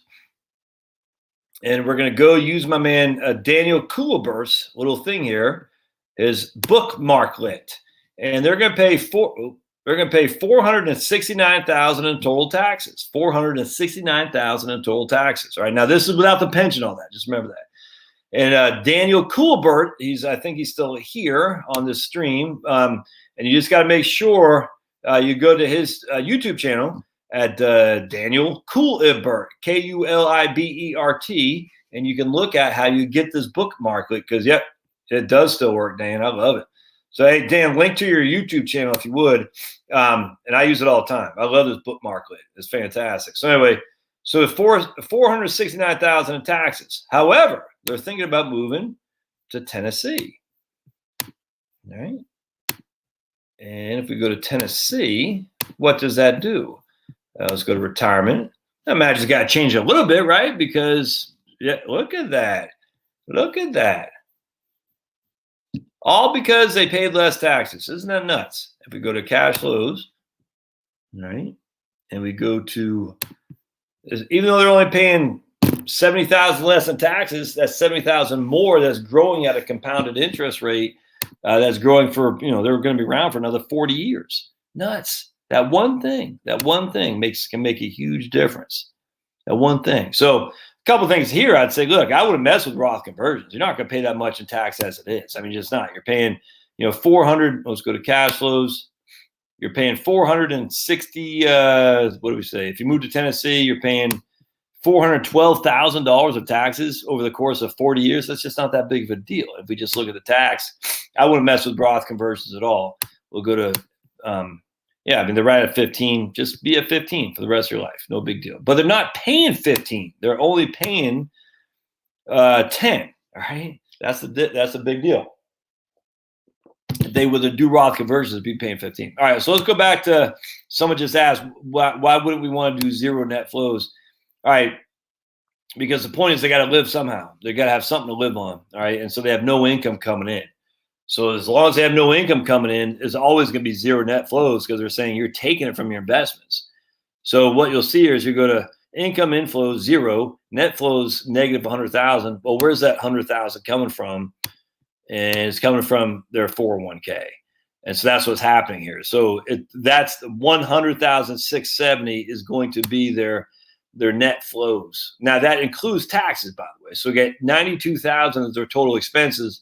So they got to take money out to pay the expenses, but that means they're going to have to pay tax on that. Now, once Social Security kicks in, their net flows will be lessened. That's for sure. But just as an FYI, remember, guys, if this is positive cash flows here on net flows, if it's positive, it's just going back into your taxable account. It's just being reinvested into your taxable account. If that makes sense, right here. So you can see right here, maybe they got positive cash flows. Let's see, summary. All right. So here we go. So they do have some positive cash flows here. Their RMDs plus both of their Social Securities are more, 152,000 more than their total expenses are. So that's 27,794, and it's just going back. I think it's net cash flows. 27,794 right there. So that's just being added back into their taxable account, if that makes sense. And just a real quick thing, one way I do to make sure that my investments are tracking, I say, this is real back of the envelope stuff. I said, okay, so I started the year with 1.305 million. I made $71,000, 71 divided by 1.305, 408. So my rate of return is roughly 5.5%, which is exactly where it should be under the proposed plan. Under the current plan, it should be 6.5. Let's see. 84,000 is. So this, I always look at this real quick. Retirement, cash flows, invested asset, and then you can see the portfolio return, and that will show you what your overall portfolio is doing for you, if that makes sense, which I like quite a lot. At some point, I imagine Right Capital will actually break these down specific to investment accounts. So Roth, IRA, and non or post-tax account, which would be sweet, because that way you can say my Roth should be this, my IRA should be that, my post-tax account should be this, which is fantastic. It's all good stuff here, all good stuff. Lastly, let's look at stress tests. In this case, I mean, this is I look at this on occasion. If they get a 50% market crash in the first year, their goose is cooked because they're relying so much on I'll show you what I'm talking about. They're relying so much. Oh, actually, no, I want to rely. We're on, hold on income. 59% of their income is stable, but is it really stable? It's coming from portfolio, if that makes sense. So that's not really that stable. And so if they have a portfolio that drops, go stress test, a portfolio that drops 50% in the first year, they're done, which is why the barbell is such an important thing here. Taxes go up by 80%, not really that big of a deal. I mean, it'll hurt their portfolio, but their taxes aren't that high as it is. The two big ones right here for these guys is market crash and Social Security. If Social Security drops by 20%, that's gonna be tough, which is why it's not going to happen. I mean, it might happen for younger folks, but it's not happening for people close to Social Security. Healthcare costs are up by 60%. And you can play with all these. This is pretty fun. Just always make sure you click on this action items box there. All right. So lastly, I want to show you guys something. This is a reverse mortgage calculator. All right. And what we're going to do is we're going to show you a credit line. They're going to say, look, we want to make sure that if we do get a 50% market decline, that we're not having to pull money out of the portfolio. It'd be kind of hard to model this. All right. So what we're going to do is we're going to go to continue step 2 and kosher reverse mortgage calculator. And this is from mortgage or mtgprofessor.com. And we're not refinancing existing mortgage. We'll say born 01, or I guess 10, we'll say 1950. No, 1955. Yeah, there you go, 1955. And we'll say the property value is $500,000. We'll say their zip code is here in Georgia. All right. And then we'll say no mortgage balance. And we're going to say we're going to live in our house until we die. So for 40 plus years. All right. And we're going to say our first name is Joe and our last name is Schmo. And our phone number is 800-800-800. Because I don't want to put all that stuff in there. I don't want anyone to call me. We're going to say Joe Schmo at gmail.com. And let's just, we'll just copy and paste this. All right, there we go. Oops. All right. So we're going to go joeschmo at gmail.com. Let's see. We don't even need to say a spouse here. So let's continue to step 3. I want to show you guys. This is actually pretty cool site. I don't like having to put your stuff in there. It drives me crazy. And so what this says is it says, look, if you have a, where is the, right here. We'll just look at retire secure. All right. So we're going to look at what the HUD assumes a 4% appreciation. All right. So I want to show you something. On a $500,000 home, it's probably going to cost $18,000 at closing. That's going to be a $10,000 of the mortgage and premium insurance. Yeah. And then it's going to be another closing cost of what does this guy have here? He, another closing cost, origination fee of 2.5%, and then other closing costs. And all said and done, it's going to cost about $18,000 to close this mortgage. And we're going to put the cost back into the note.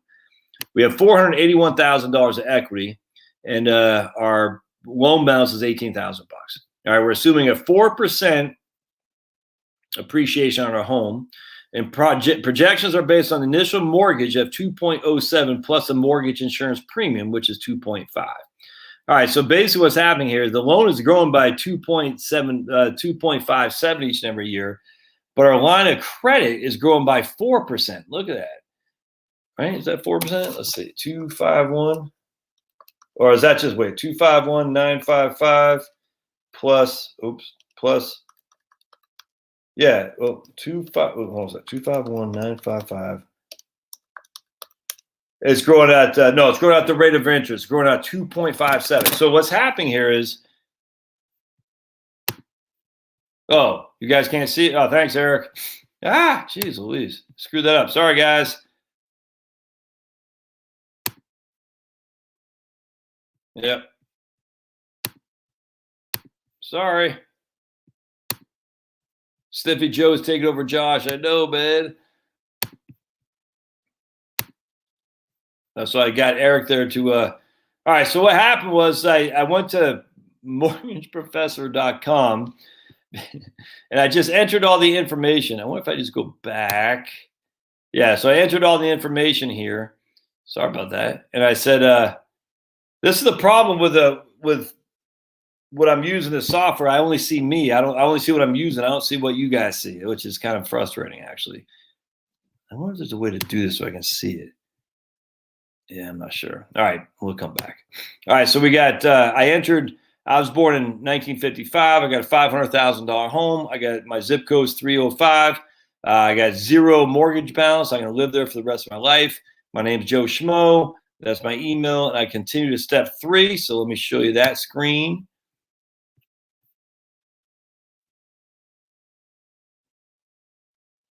It's a 10-second delay. Yeah, you guys can see it now.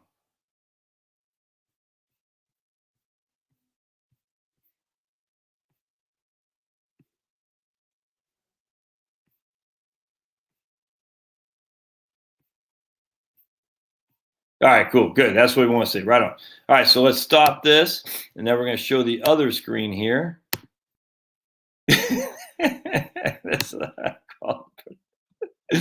Oh man, this is the high quality production we expect. Exactly.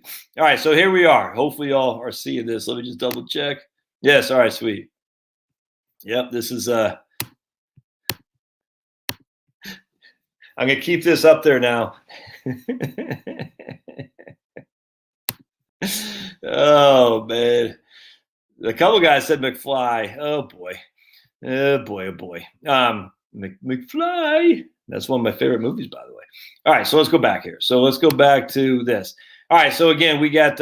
Let's just say we're gonna have our house appreciate at 2%. All right, so we're gonna hit this guy. It's calculating. We got initial mortgage interest rate of 2.07. All right, 2.07. And they got a mortgage premium of 0.5%. So the line of credit is growing by this plus this. Is growing by the 2.57. Yeah, 2.57. So our line of credit is a little bit more than half of our property value, $500,000. Our line of credit is half of that. Now it costs us $18,000 for the whole mortgage, all right? Because you got to get a $10,000 mortgage insurance premium on the fair market value of the house, not on the amount that you borrow your line. It's on the entirety of the home. And then you get about another $8,000 in closing costs. But we have a line of credit, 251. We have equity in the home, 481. So we have 481 as our equity plus 18,000, which equals our property value. All right, so now we have, let's see, we have 251,000.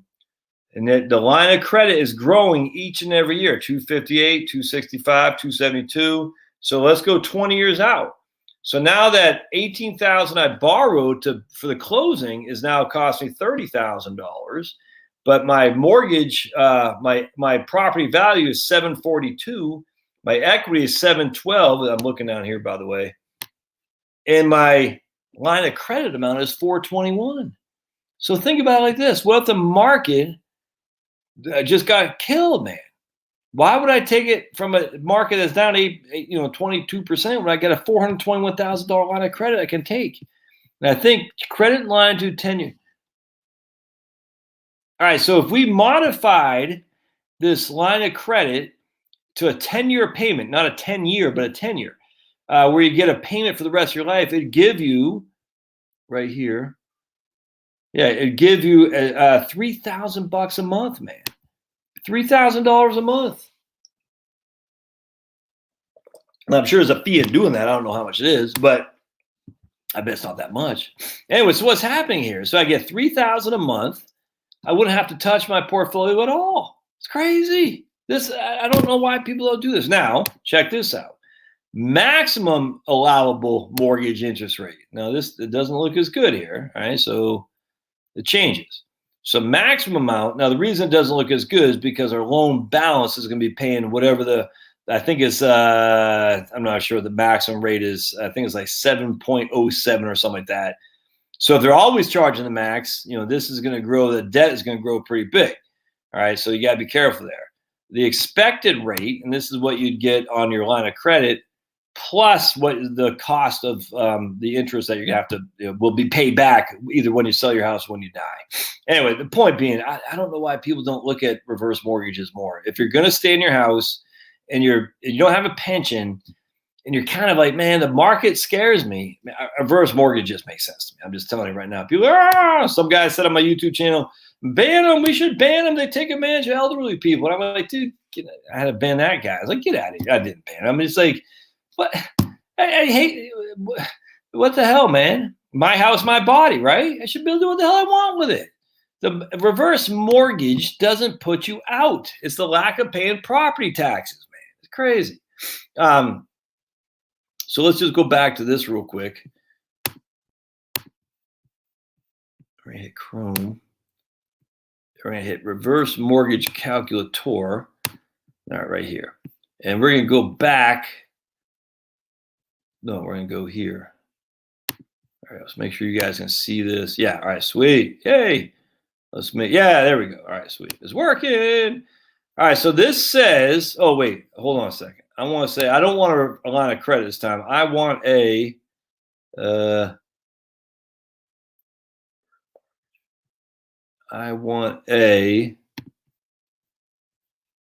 cash now. I want to cash now. How much will it give me in cash? Let's take a look here. All right. Let's see what it gives us. All right. So let's see where it takes us. Hopefully y'all can still see this. Yeah. All right. So here, let's pick on, I always go by the lower one, the second one. All right. So now let's bring back up that screen. Share. Hey, thanks, Jonah. Appreciate it. 50,000 people seeing this high-speed program. Very professional. All right, so here they're going to give you 162,000 at closing. All right, so if you had a $500,000 house and you didn't owe anything, they give you 162,000 bucks. All right, so that's pretty good. So you get 162,000 bucks. Do whatever you want with it. Now you still have equity in your home. Now, the drawback here is that the loan balance is growing, the amount you'll owe at the indicated age. So if 20 years from now, that $162,000 is worth, you're going to have to pay back $443,000. But your house, in this case, is, well, let's hold on a sec. They got to assume that, let's put a 2% appreciation. Your house, in that case, in 20 years, all right, right here. So your house, you owe $443,000. All right, so that's a little bit more than twice what you borrowed. Your house is worth $742,000, so you got $299,000 of equity. That's just with a 2% appreciation. So your equity has actually gone down a little bit from when you first borrowed. Your equity was at $338,000, and now it's at $299,000. But you can see it's going to start going up again right on this stage. And I mean, now what's going to happen here is when you die in 40 years, you owe $734,000, but your house is assuming worth $1.1 million when you had a 2% appreciation. So what happens is once you die, your kids sell the house, they'll pay the bank first, and then they'll get the proceeds back. Now, again, you don't want to blow this on a new boat. You want to make sure, because that's money you'll never get back again unless you sell your house. So you just got to be careful. Got to be careful. All right, so let's take some questions. Hope that made sense. A lot going on there.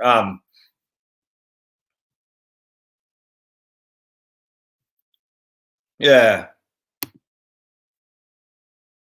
exactly. That's 100% right, Eric. You can essentially rent it from me. I don't own it. You don't own it, and as such, it's $150. I get you set up. I don't offer any guidance whatsoever. You're on your own to figure it out. I just that and if some people don't like it, that's fine. But it's completely up to you. But I don't have time to offer individual guidance for everybody. I just don't. But in Right Capital, I'm far from disappointed in them. I think they're doing great. All right. So let's see. We got some comments here. Yeah, I think that's right. Cute humor. Reverse mortgages are good ideas to avoid depleting retirement portfolios.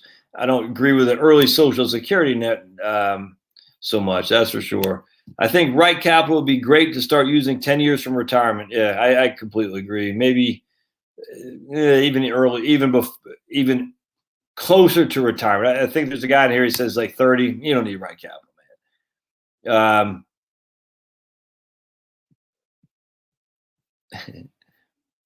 actually not under the weather. I literally just started sneezing when I came. Maybe I'm allergic to you guys because I just started sneezing when I got on this live stream. It's crazy.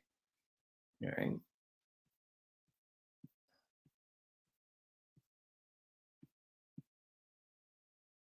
Yeah, right there. I don't think people need it until you get close to retirement. Exactly.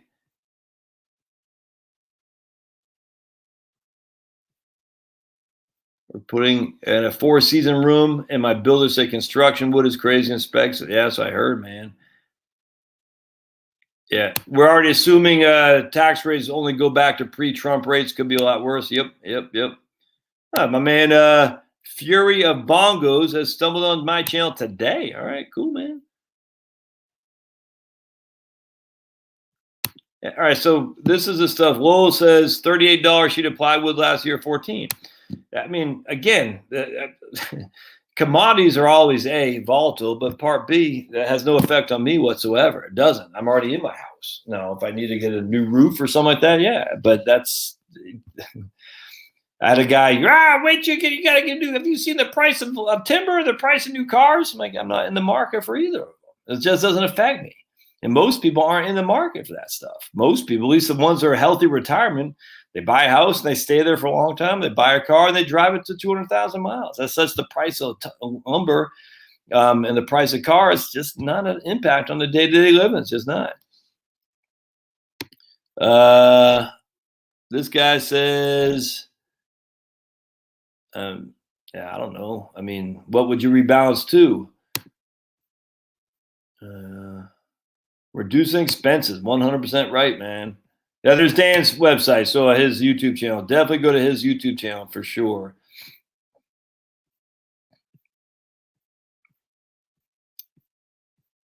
All right. She should look at getting term life insurance instead of leaving survivor benefit. That way, if she does die, he gets tax-free money. That's right. That assumes that she qualifies. 100% right, Tim. Exactly right. You gotta make sure you qualify for sure. All right. So we got Michael. Thoughts on SPIA plus Social Security? I don't like SPIAs at this stage. I just don't, Michael.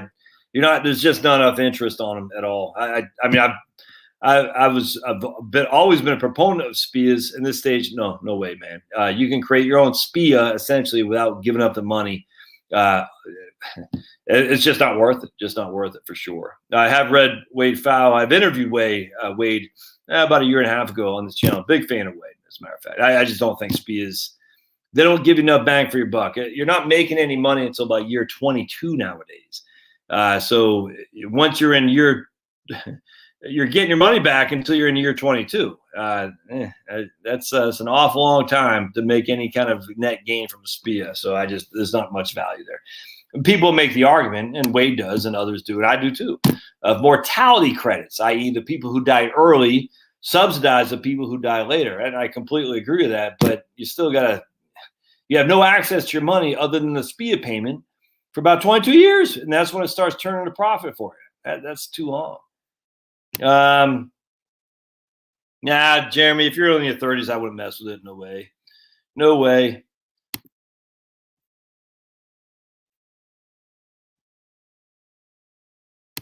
Eric says, always keep your old appliances going. Even put money into them. They will last. Right on. Oh, dude, I'm telling you, I cannot wait to get, gas. You get a gas stove and you get a freaking wood stove, man. I tell you what, that's what we all need to learn about: gas stoves and wood stoves. I'm telling you, man. You think Texas is an anomaly? I mean, it might be an anomaly for Texas, but where the way things are going, look, green energy is not going to get the job done. It's silly to argue it is. Now, could green energy give you some electricity in Texas? Yes. Could it give the whole freaking grid? No. It's silly. It's silly. Could a solar photovoltaic give you some electricity in Phoenix and San Diego? Yes. You should get that. I got no qualm with that. Is it going to provide the whole grid? No. It's stupid. I just sit there. I'm thinking, it's blatantly ignorant or it's ignorantly stupid. One of those two things. I just came up with that. You're not getting it. And that's not including heat in your home. And remember, electricity is just part of a subset of energy, right? I can't tell you how many people screw this up. You got energy, and then you got electricity. It's just it's a fraction of energy. And so the idea that you're going to heat your home with electricity, heat pumps I get. They're not going to do the job one time. It's like I said, I love the cops. Got no qualm with cops. But when seconds matter, cops are only minutes away. It's the same kind of thing when freaking the cold is knocking out the door and electricity doesn't work, you're SOL unless you have a secondary source of heat. Wood stove. I'm telling you, man. Joe says oven should last at least 20. Well, it works. It just seems to be very inefficient, and it drives me up the wall. Yeah, I don't know anything about the Schwab. I get this question a lot. I don't know anything about it, man. Sorry. I just I'm not sure about it. But let's take a gander. Oh, don't forget to follow me. Let's we're gonna look at the Schwab thing because I get this question. Let's just take a look at it real quick. If I can find my right here. All right. Don't forget to follow me on MeWe or go to MeWe and sign up. And there I am. Follow me on MeWe. All right. I'm on the follow the Patriot Constitution Party. All right. There you can see some of my groups I'm in. Let's see, groups. I am in the Survival Podcast group. I'm in for my man Josh Forsyth over Forsyth Farms in California. Walking to Freedom, Living Free in Tennessee. That's Nicole Sauce over there, Living Free in Tennessee. They don't post that much. My strawberry plants arrived 2 weeks ago. I arrived 2 weeks late. Okay, good. So anyway, this is me on MeWe. I post a lot on MeWe, as a matter of fact. Parlor is back up. It's just hard to get back in the groove, man. Hard to get back in the groove. All right, so let's look at the Schwab. We'll go to Market Watch. Oops, Market Watch. And let's go to Schwab SCHD. And don't forget, I have an account at Schwab. Oops. All right, let's take a look at SCHD, but we'll just look it up here for simplicity. I don't know the first thing about this other than lots of people ask about it. So it's got expense ratio of 6 basis points. That's pretty good. I'm assuming you guys can see this. Yes. All right, sweet. All right, so yielding 3.01. There you go. 16 billion assets. How do I get this thing out of here, man? I don't want that. There we go. All right. 43% turnover. So you definitely don't want this in a taxable account. That's for sure. All right. Let's see what else we got here. Holdings.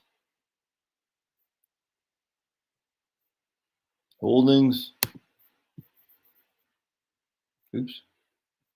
Yeah, get out of there, man. I don't want that. Get out of there. Financials are the biggest. Exxon, Texas Instruments, 3M, Qualcomm, Altria. Oh, so definitely it's a value play. I got no problem with that. None whatsoever. Man, it looks good to me. I got no issue. None whatsoever, man. This is mine. This is my biggest holding by far, the Vanguard Value Index. And let's see what that's doing relative to Schwab SCHD. And remember, you want to reinvest your dividends, folks. Reinvest your dividends. And we're paying 2.45, 4 basis points, turnover 12%. Yeah, I mean, it's all good. Probably got a lot of the same holdings. If memory serves, it's going to have a lot of those same holdings. Let's take a gander. Let's gander on down, shall we? Johnson & Johnson, Bank of America, Intel, Comcast, Verizon, Pfizer, Walmart, probably Exxon. Yeah, probably. Coca-Cola. Screw you, Coca-Cola. Screw you. All right, so a lot of the same stuff there. So SCHD, VTV, it all looks good to me. I got no qualm with these, man. I frankly don't think it makes that much of a difference between the two. Coin toss. Well, I let Pablo Infinity run in 2024. Yeah, they'll do better than Nikki Haley. Trust me. I'm not voting for Nikki Haley, just FYI. Don't tell my wife, that makes her mad. But I'm not voting for Nikki Haley. So just FYI, if the Republicans bring somebody good, I'll rejoin them. But they keep going down the road of these idiots that we seem to have more and more of. And I was listening to Daryl Issa today in the Epic Times saying, hey, once you get the vaccine, you should be able to go back to normal life. And I was like, screw you, Daryl Issa. I don't want the vaccine. Screw you and your stupid vaccine crap. You got to go get a vaccine before you can go back to normal life. I still, for the love of me, man, the love of me. This isn't the Spanish flu. I simply don't get this. And the idea, I can't believe it. We're living in, and this crazy thing is the United States is still the freest country on earth, and we're freaking insane. I was talking to somebody the other day who goes to Latin America all the time. Yeah, he has a house in Colombia. His girlfriend's in Costa Rica. He's like, dude, you think it's bad here? You should go down there. I said, Colombia? I thought Colombia's a right-wing government. He goes, they are, but when it comes to this, nothing's going on. What the? For a disease, for a virus, 99.8% survival. Oh, but don't you know the long-term consequences? What the hell are the long-term consequences of the vaccine? I don't trust the government, except for the FDA with vaccines. It's friggin' insane. I literally, if you want to get a vaccine, I don't care. But I'm not getting it. And I'm certainly, anyone who says you need to get it or else you can't have a normal life, then kiss my big fat behind, which is getting bigger and fatter by the day because we're all sitting on our butts all day watching YouTube videos and Netflix. Friggin' crazy, man. I don't get the fear. Someone's posting, my man John from New York, I think he lives in Brooklyn or Queens. He says this, he doesn't walk, he says, I don't walk with a mask. And he says, he says it's funny because everyone like jumps out, he's like jumps out of the way. I said, that's actually kind of funny. I said, you got to take a video, man. Like just walk down the street, like, whoa, whoa. Like, oh my goodness, this is nuts. And I was watching a thing up in Maine today, and they're outside on some, doing some sledding, all masked to the hilt. I mean, just all outside, catching that beautiful vitamin D or B, D, right? Yeah, vitamin D, all masked to the hilt outside. That is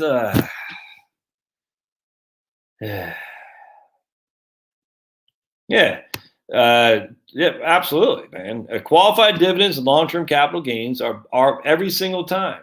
It's not without exception better than ordinary income. 100%. Ordinary dividends, short-term capital gains, ordinary income.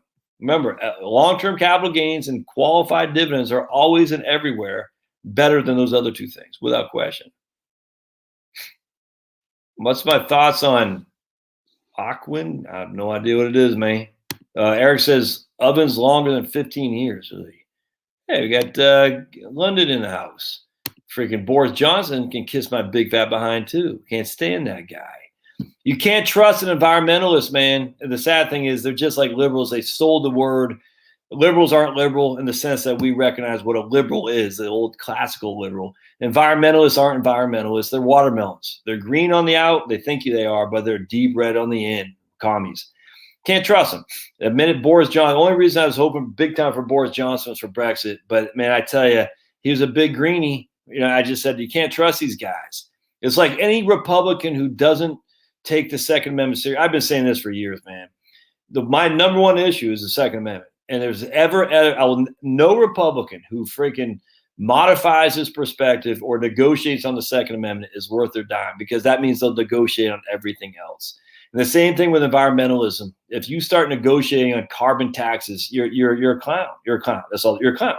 Just go watch Tom McDonald's new video, Clown World. That rapper Tom McDonald, love that guy, because you're a clown. You can't negotiate with these people because you'll never win. They always win, and you always give more and give more because there's always a new crisis. CO2 now, it was freaking ozone hole, acid rain in the 80s. Who knows what the hell will be in the future? I don't know, but it's something. And the minute you go down that road of environmentalism because you think it'll get you street cred with the rich people, you're freaking. You might. It won't matter, dude. It won't matter because they don't care about you, and you're never going to win. And if you're on the right, just remember that if you're thinking about voting Republican, and any Republican who said anything about the insurrection, that you can't vote for them because they're clowns. They're clown shows. The clown world can't, because it's fake, man. It's fake. That means they get their media from the media. They get their news from the mainstream media. Nikki Haley. Anyone who said anything about that in spite towards Donald Trump doesn't know what the hell they're talking about. Not worth your vote. You should vote third party instead. I'm telling you right now. That's the first thing. It's like, what do you believe about the Second Amendment? I'd say it in a way, if I had a chance to ask Nikki Haley, hey, I'm worried about guns. There's too many on the streets. There's those black rifles are awful. They're kind of creepy looking. What do you think? And she goes, well, yeah, we should have common sense gun control. Yeah, you're gone. You're gone. Get out. Same thing with climate change. Hey, I'm kind of worried about CO2. It's, it does worry me about greenhouse gases and methane, the cow farts. That does kind of concern me. Yeah, I get it. No, we're done. Carbon tax. No, we're done.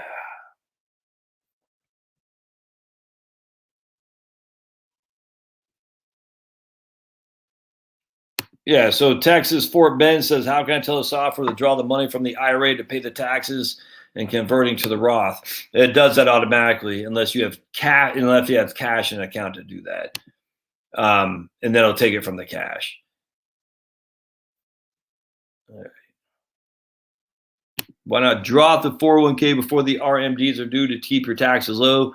I don't annuitize. I just tell you, annuitize don't work here. Or why not? Yeah, well, I mean, that's what we would have done. I mean, definitely draw down your 401ks before the RMDs are low, for sure.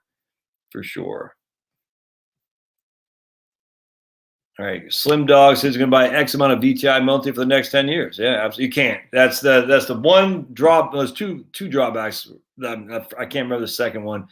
On Right Capital, it doesn't let you do that in a taxable account. It only lets you do it in a pre-tax account. I don't know why. So they say if you have positive cash flow, there, Slim Doggy Dog, it automatically puts it into a brokerage account for you, if that makes sense. It's kind of weird. I've emailed them a couple times on that, and they give me a reason that makes sense, but it's just like, yeah, practical, it doesn't work. So if you have $100,000 of income and only $80,000 is going out the door, you have $20,000 in net income. That money is being invested into a brokerage account. In this case, it would be VTI. All right. Let's see. I think we got some of these already here. Let's go to the very. Oh, I can't go to the beginning anymore. Oh man. All right.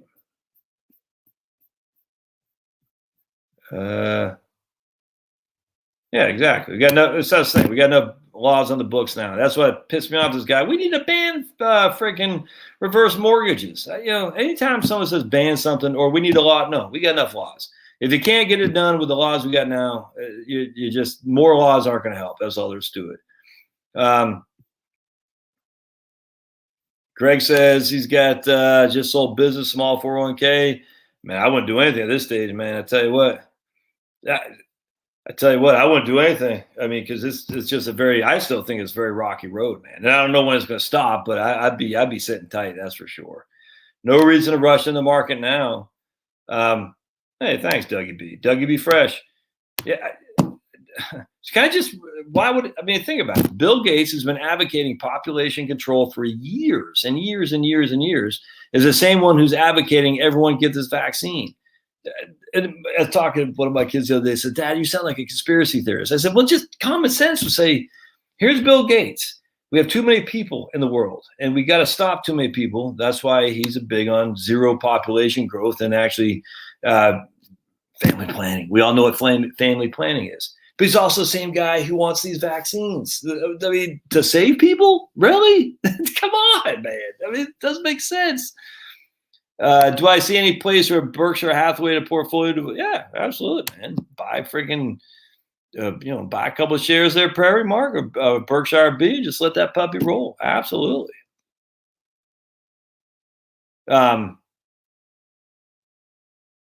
Yeah, and the nice thing about Berkshire, it doesn't pay any dividends. So that's a perfect account. Just let that sucker grow for posterity.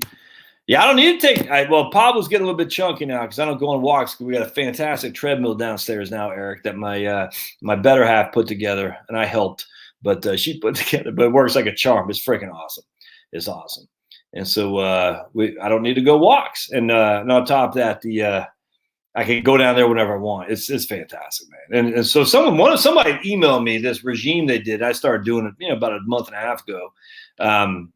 He was like 20 minutes, and he was doing, 5 minutes, just a sprint, 15 push-ups, 15 squats, just empty squats, not even a bar, just squatting. And I think he said 5 pull-ups. And then without a break, just do that for 20 minutes. I can't do that. It's too much. So I started doing 10-minute run, a mile. I run a mile, and then I do 15 push-ups on my knuckles, and I hold them, and then I do 15 squats and 6 pull-ups, and then I'll change it to 15 overhead presses with lightweight. I think it was it's getting a little bit heavier, which kind of can I think just 25s on each side, but I like it. I don't like doing no weight, and then the push-ups, and then the pull-ups. So the pull-ups and push-ups are all the time. No. The pull-ups and push-ups are all the time. Once every other day is squats, and again, this with no weights, literally nothing, not even an empty bar. and then every other day it's overhead presses. And I like that a lot, man. And then you run. It's a good workout. I tell you, and I usually get that done, 30, 45 minutes. And it's freaking feels, I sweat like a stuck pig, and it feels great. It's awesome. And, just got the freaking tunes blasting down there, and man, it's a good time. Just about what's her name? Who shot the lady? Who you talking about, Jill? Did I miss something?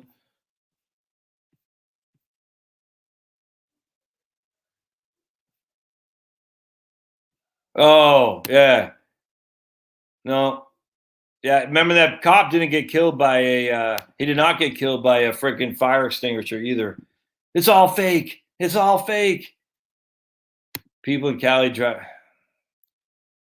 Yeah, but they're not, but there's money to be made on the pro swamp side. I mean, these guys know what they're doing. Yeah, Liz Cheney.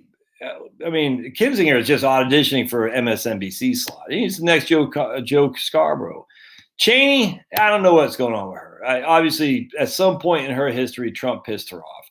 And that's the thing with Trump. I mean, he's been around for a long time. He's said a lot of things that make a lot of people angry, I guarantee. And there's a lot of people who hold grudges in D.C. And I guarantee Trump said something about Dick Cheney that pissed her off, Liz Cheney off, and now she's pissed, and going to hold it against them. The idea, I just find it fun. These guys are such scumbags. So the idea of being American first makes you a white supremacist. Look, man, that ship has sailed so long ago, Liz. No one cares. No one's threatened by being called white supremacist anymore or racist. It's sad when you do that intra-party. It's embarrassing. But what do you expect? I mean, these guys have no soul. The DC is their soul. And but it's like, how low do you have to stoop to say we're American first? American first would have let Hitler run all over Europe and stuff. It's just, the thing is freaking insane. It's just whatever. It bores me, and it should bore everybody too. You're like, oh God, this again? You're a Nazi because it's like, oh. That's okay. Whatever, lady. At the end of the day, though, she's at least she has a little bit more street cred to be never Trumper than Kinzinger, because that guy's just auditioning for a Joe Scarborough. I'm still not sold on Chrissy Noem, man. We'll see. I don't know. We'll see. I like her. I hell like better than Nikki Haley, but I'm not quite there yet. I want to see a little bit more before I throw in with her. People bike and run outside with masks.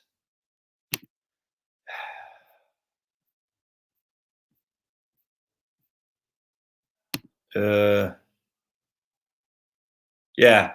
But yeah, exactly.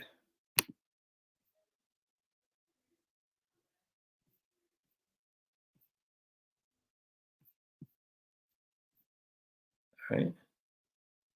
Oh yeah, Toomey, the other guy sold his soul for rock and roll. We could see that the minute he started negotiating with the Manchin about Second Amendment restrictions. And remember, Toomey was the Americans for Prosperity, one right-wing think tank, and he came from the right, and he was going to challenge Specter. And the reason Specter went to the Democrat because he knew that Toomey was going to primary him and was going to win. That's why Specter went to the Democrats in 2009, 2010. I think it's 2009, because Toomey was coming at Specter hard from the right, and Specter had no base. It was gone.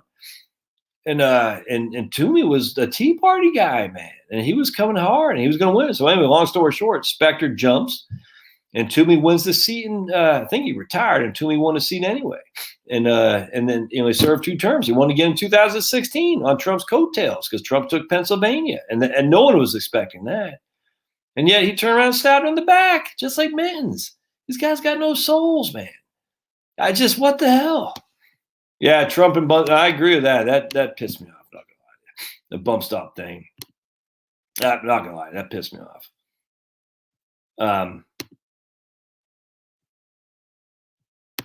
Yeah, so most dividends, basically any S&P 500 company is paying a qualified dividend. It just has some ramifications for tax more preferably. How they determine what is a qualified versus ordinary, I don't know. And you don't need to know. You just need to know what you're buying.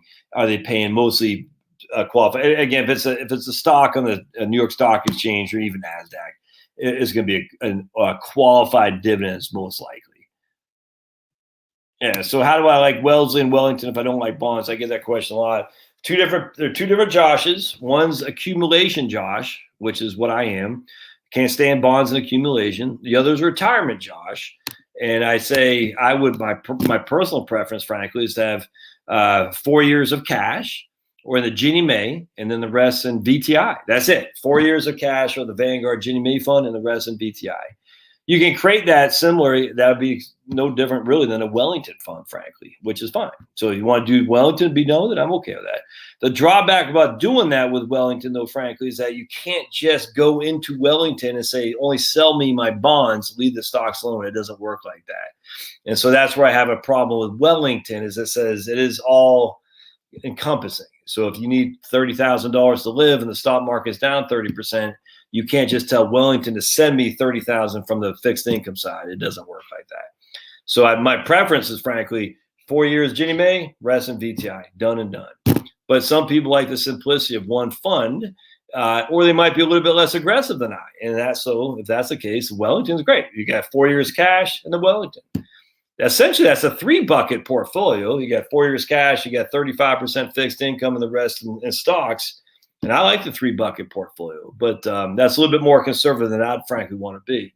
Wellesley, if you're about a year out or a year into retirement, if you're in like say a 2 to 3 year time frame of looking at retirement, it's going to be tough to beat Wellesley. I tell those people all the time. Reason being, because right now we don't care about accumulation. We got to protect. And given that you just retired, and given that all the crap that's going on in the world today, not forever, but today, there's way too much risk on the table to throw everything in a more aggressive portfolio if you don't need to. And again, remember, guys, when the game is won, stop playing. Just stop. I don't need to play anymore. I don't need to get upside.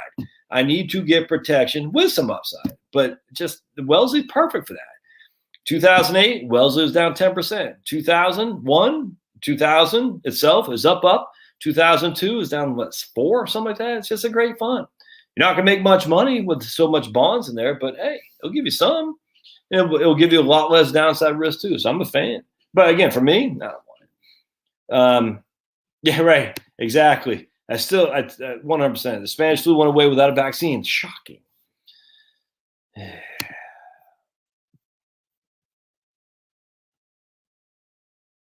Oh my goodness, a guy jumped out of his chair when he showed up at his cubicle. Oh, that's just sick. These people are sick. Yeah. I think a lot of people have, Dan. A lot of people had it before as a thing. Yeah. Georgia, liberal state, man. Trust me, don't I know it? Unless Herschel Walker runs, the swamp won't let that happen. I shouldn't say that because I like Doug Collins. Doug Collins will probably run in the primary, but I got through. I mean, look, I like Doug Collins. I voted for him in the primary against Loeffler, and he probably would have won. But the swamp is still deep, man. And Loeffler was the incumbent who Brian Kemp chose. That was nuts. I never understood it, dude. So let's say, can these people pull their heads out of their butts and realize what's going on? I just couldn't. Anyway, so Herschel Walker, I don't even care who he's running against. I'd vote for Herschel Walker in 2 seconds flat. Because he would win that seat back, and he's a good, solid, conservative guy who stood by Trump through thick and thin and stood by conservative principles through thick and thin. I'm a big fan of Herschel Walker. It happens to help that he's a Republican black guy, by the way.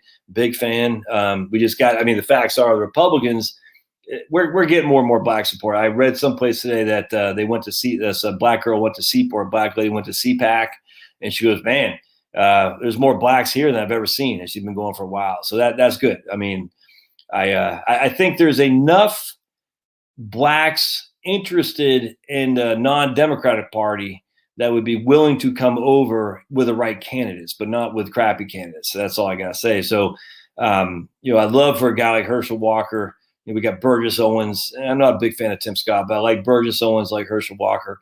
I'd love for them to be somewhat of a voice out there. We got this new guy out here, and Vernon Daniels, I think. He just switched from Democrats to Republican, and he might run too. So anyway, Yep, I'll be racist, but I'm throwing my hat in with a black guy who runs, which is why Kemp should have chosen. He should have chosen a black guy or black lady. I don't know what he was thinking of rich white girl. That was freaking nuts, man. That was like the stupidest thing he could have done. Oh my, Kemp. The weird thing was Brian Kemp ran as a Trumpster in the primary. I don't know what happened to that guy. And no, he does. He's not owned by the commies. Stop. But it was weird. And then I said, all right, Kemp, he's a Trumpster. He's not going to go the political, the easy win with a somewhat attractive yellow hair lady with lots of money who never been in politics before, whose husband's on the New York Stock Exchange, who owns the WNBA, who was given to Planned Parenthood. And sure enough, he did. It was like, what the hell? And I actually don't. I bet Kelly Loeffler is a nice lady. You know what I'm saying? I saw her speak a couple times. She seems like a nice person. But it's like, politics ain't about that. It's about winning. And the whole thing was crazy.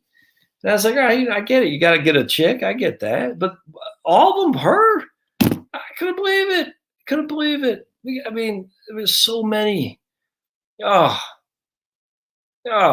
Just so many conservative Christians who are black down here that he could have easily chosen. And he didn't do it. He got like the antithesis. It was nuts. Crazy. Yeah, Vernon Jones. That's right. Yep, exactly. Yeah, man. Herschel Walker. Yep, Herschel Walker. He moved to Georgia to vote for him. Absolutely. Herschel Walker said racism ended 130 years ago.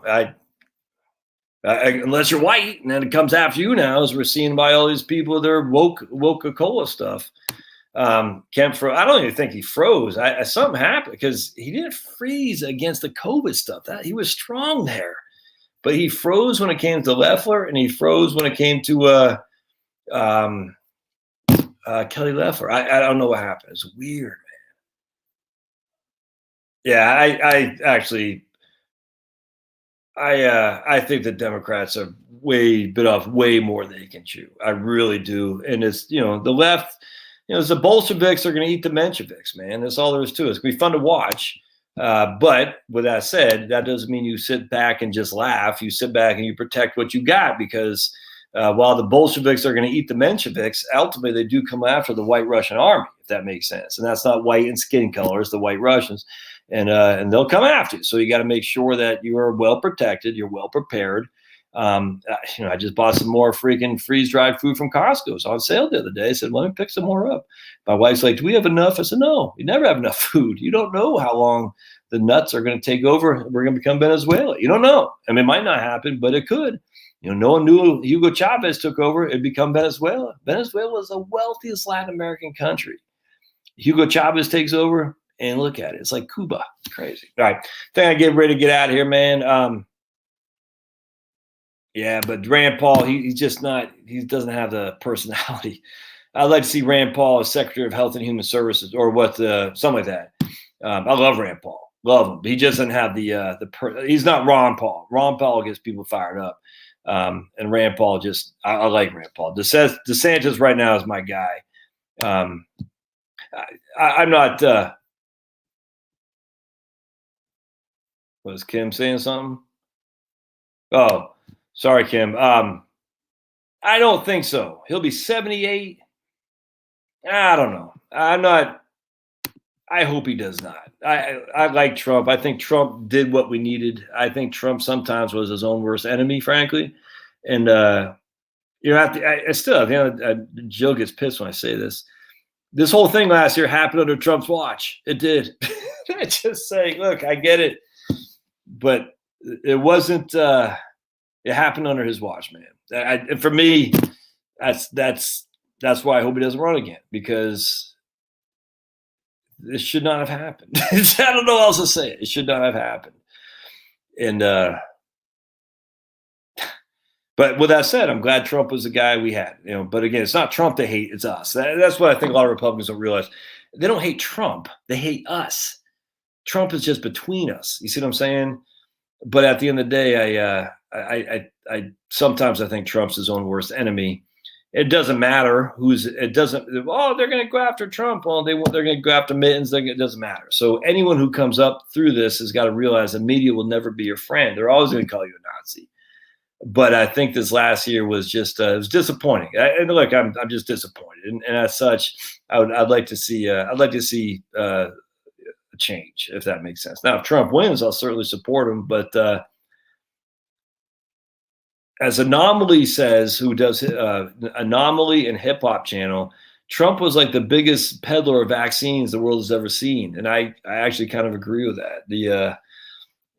That was kind of creepy, and it still is kind of creepy to me. And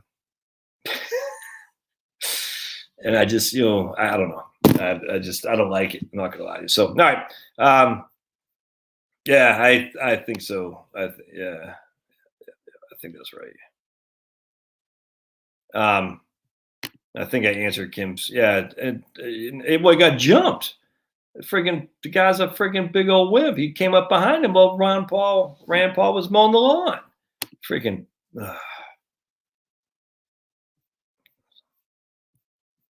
Did I get your question, Kim? 808 timestamp. Right.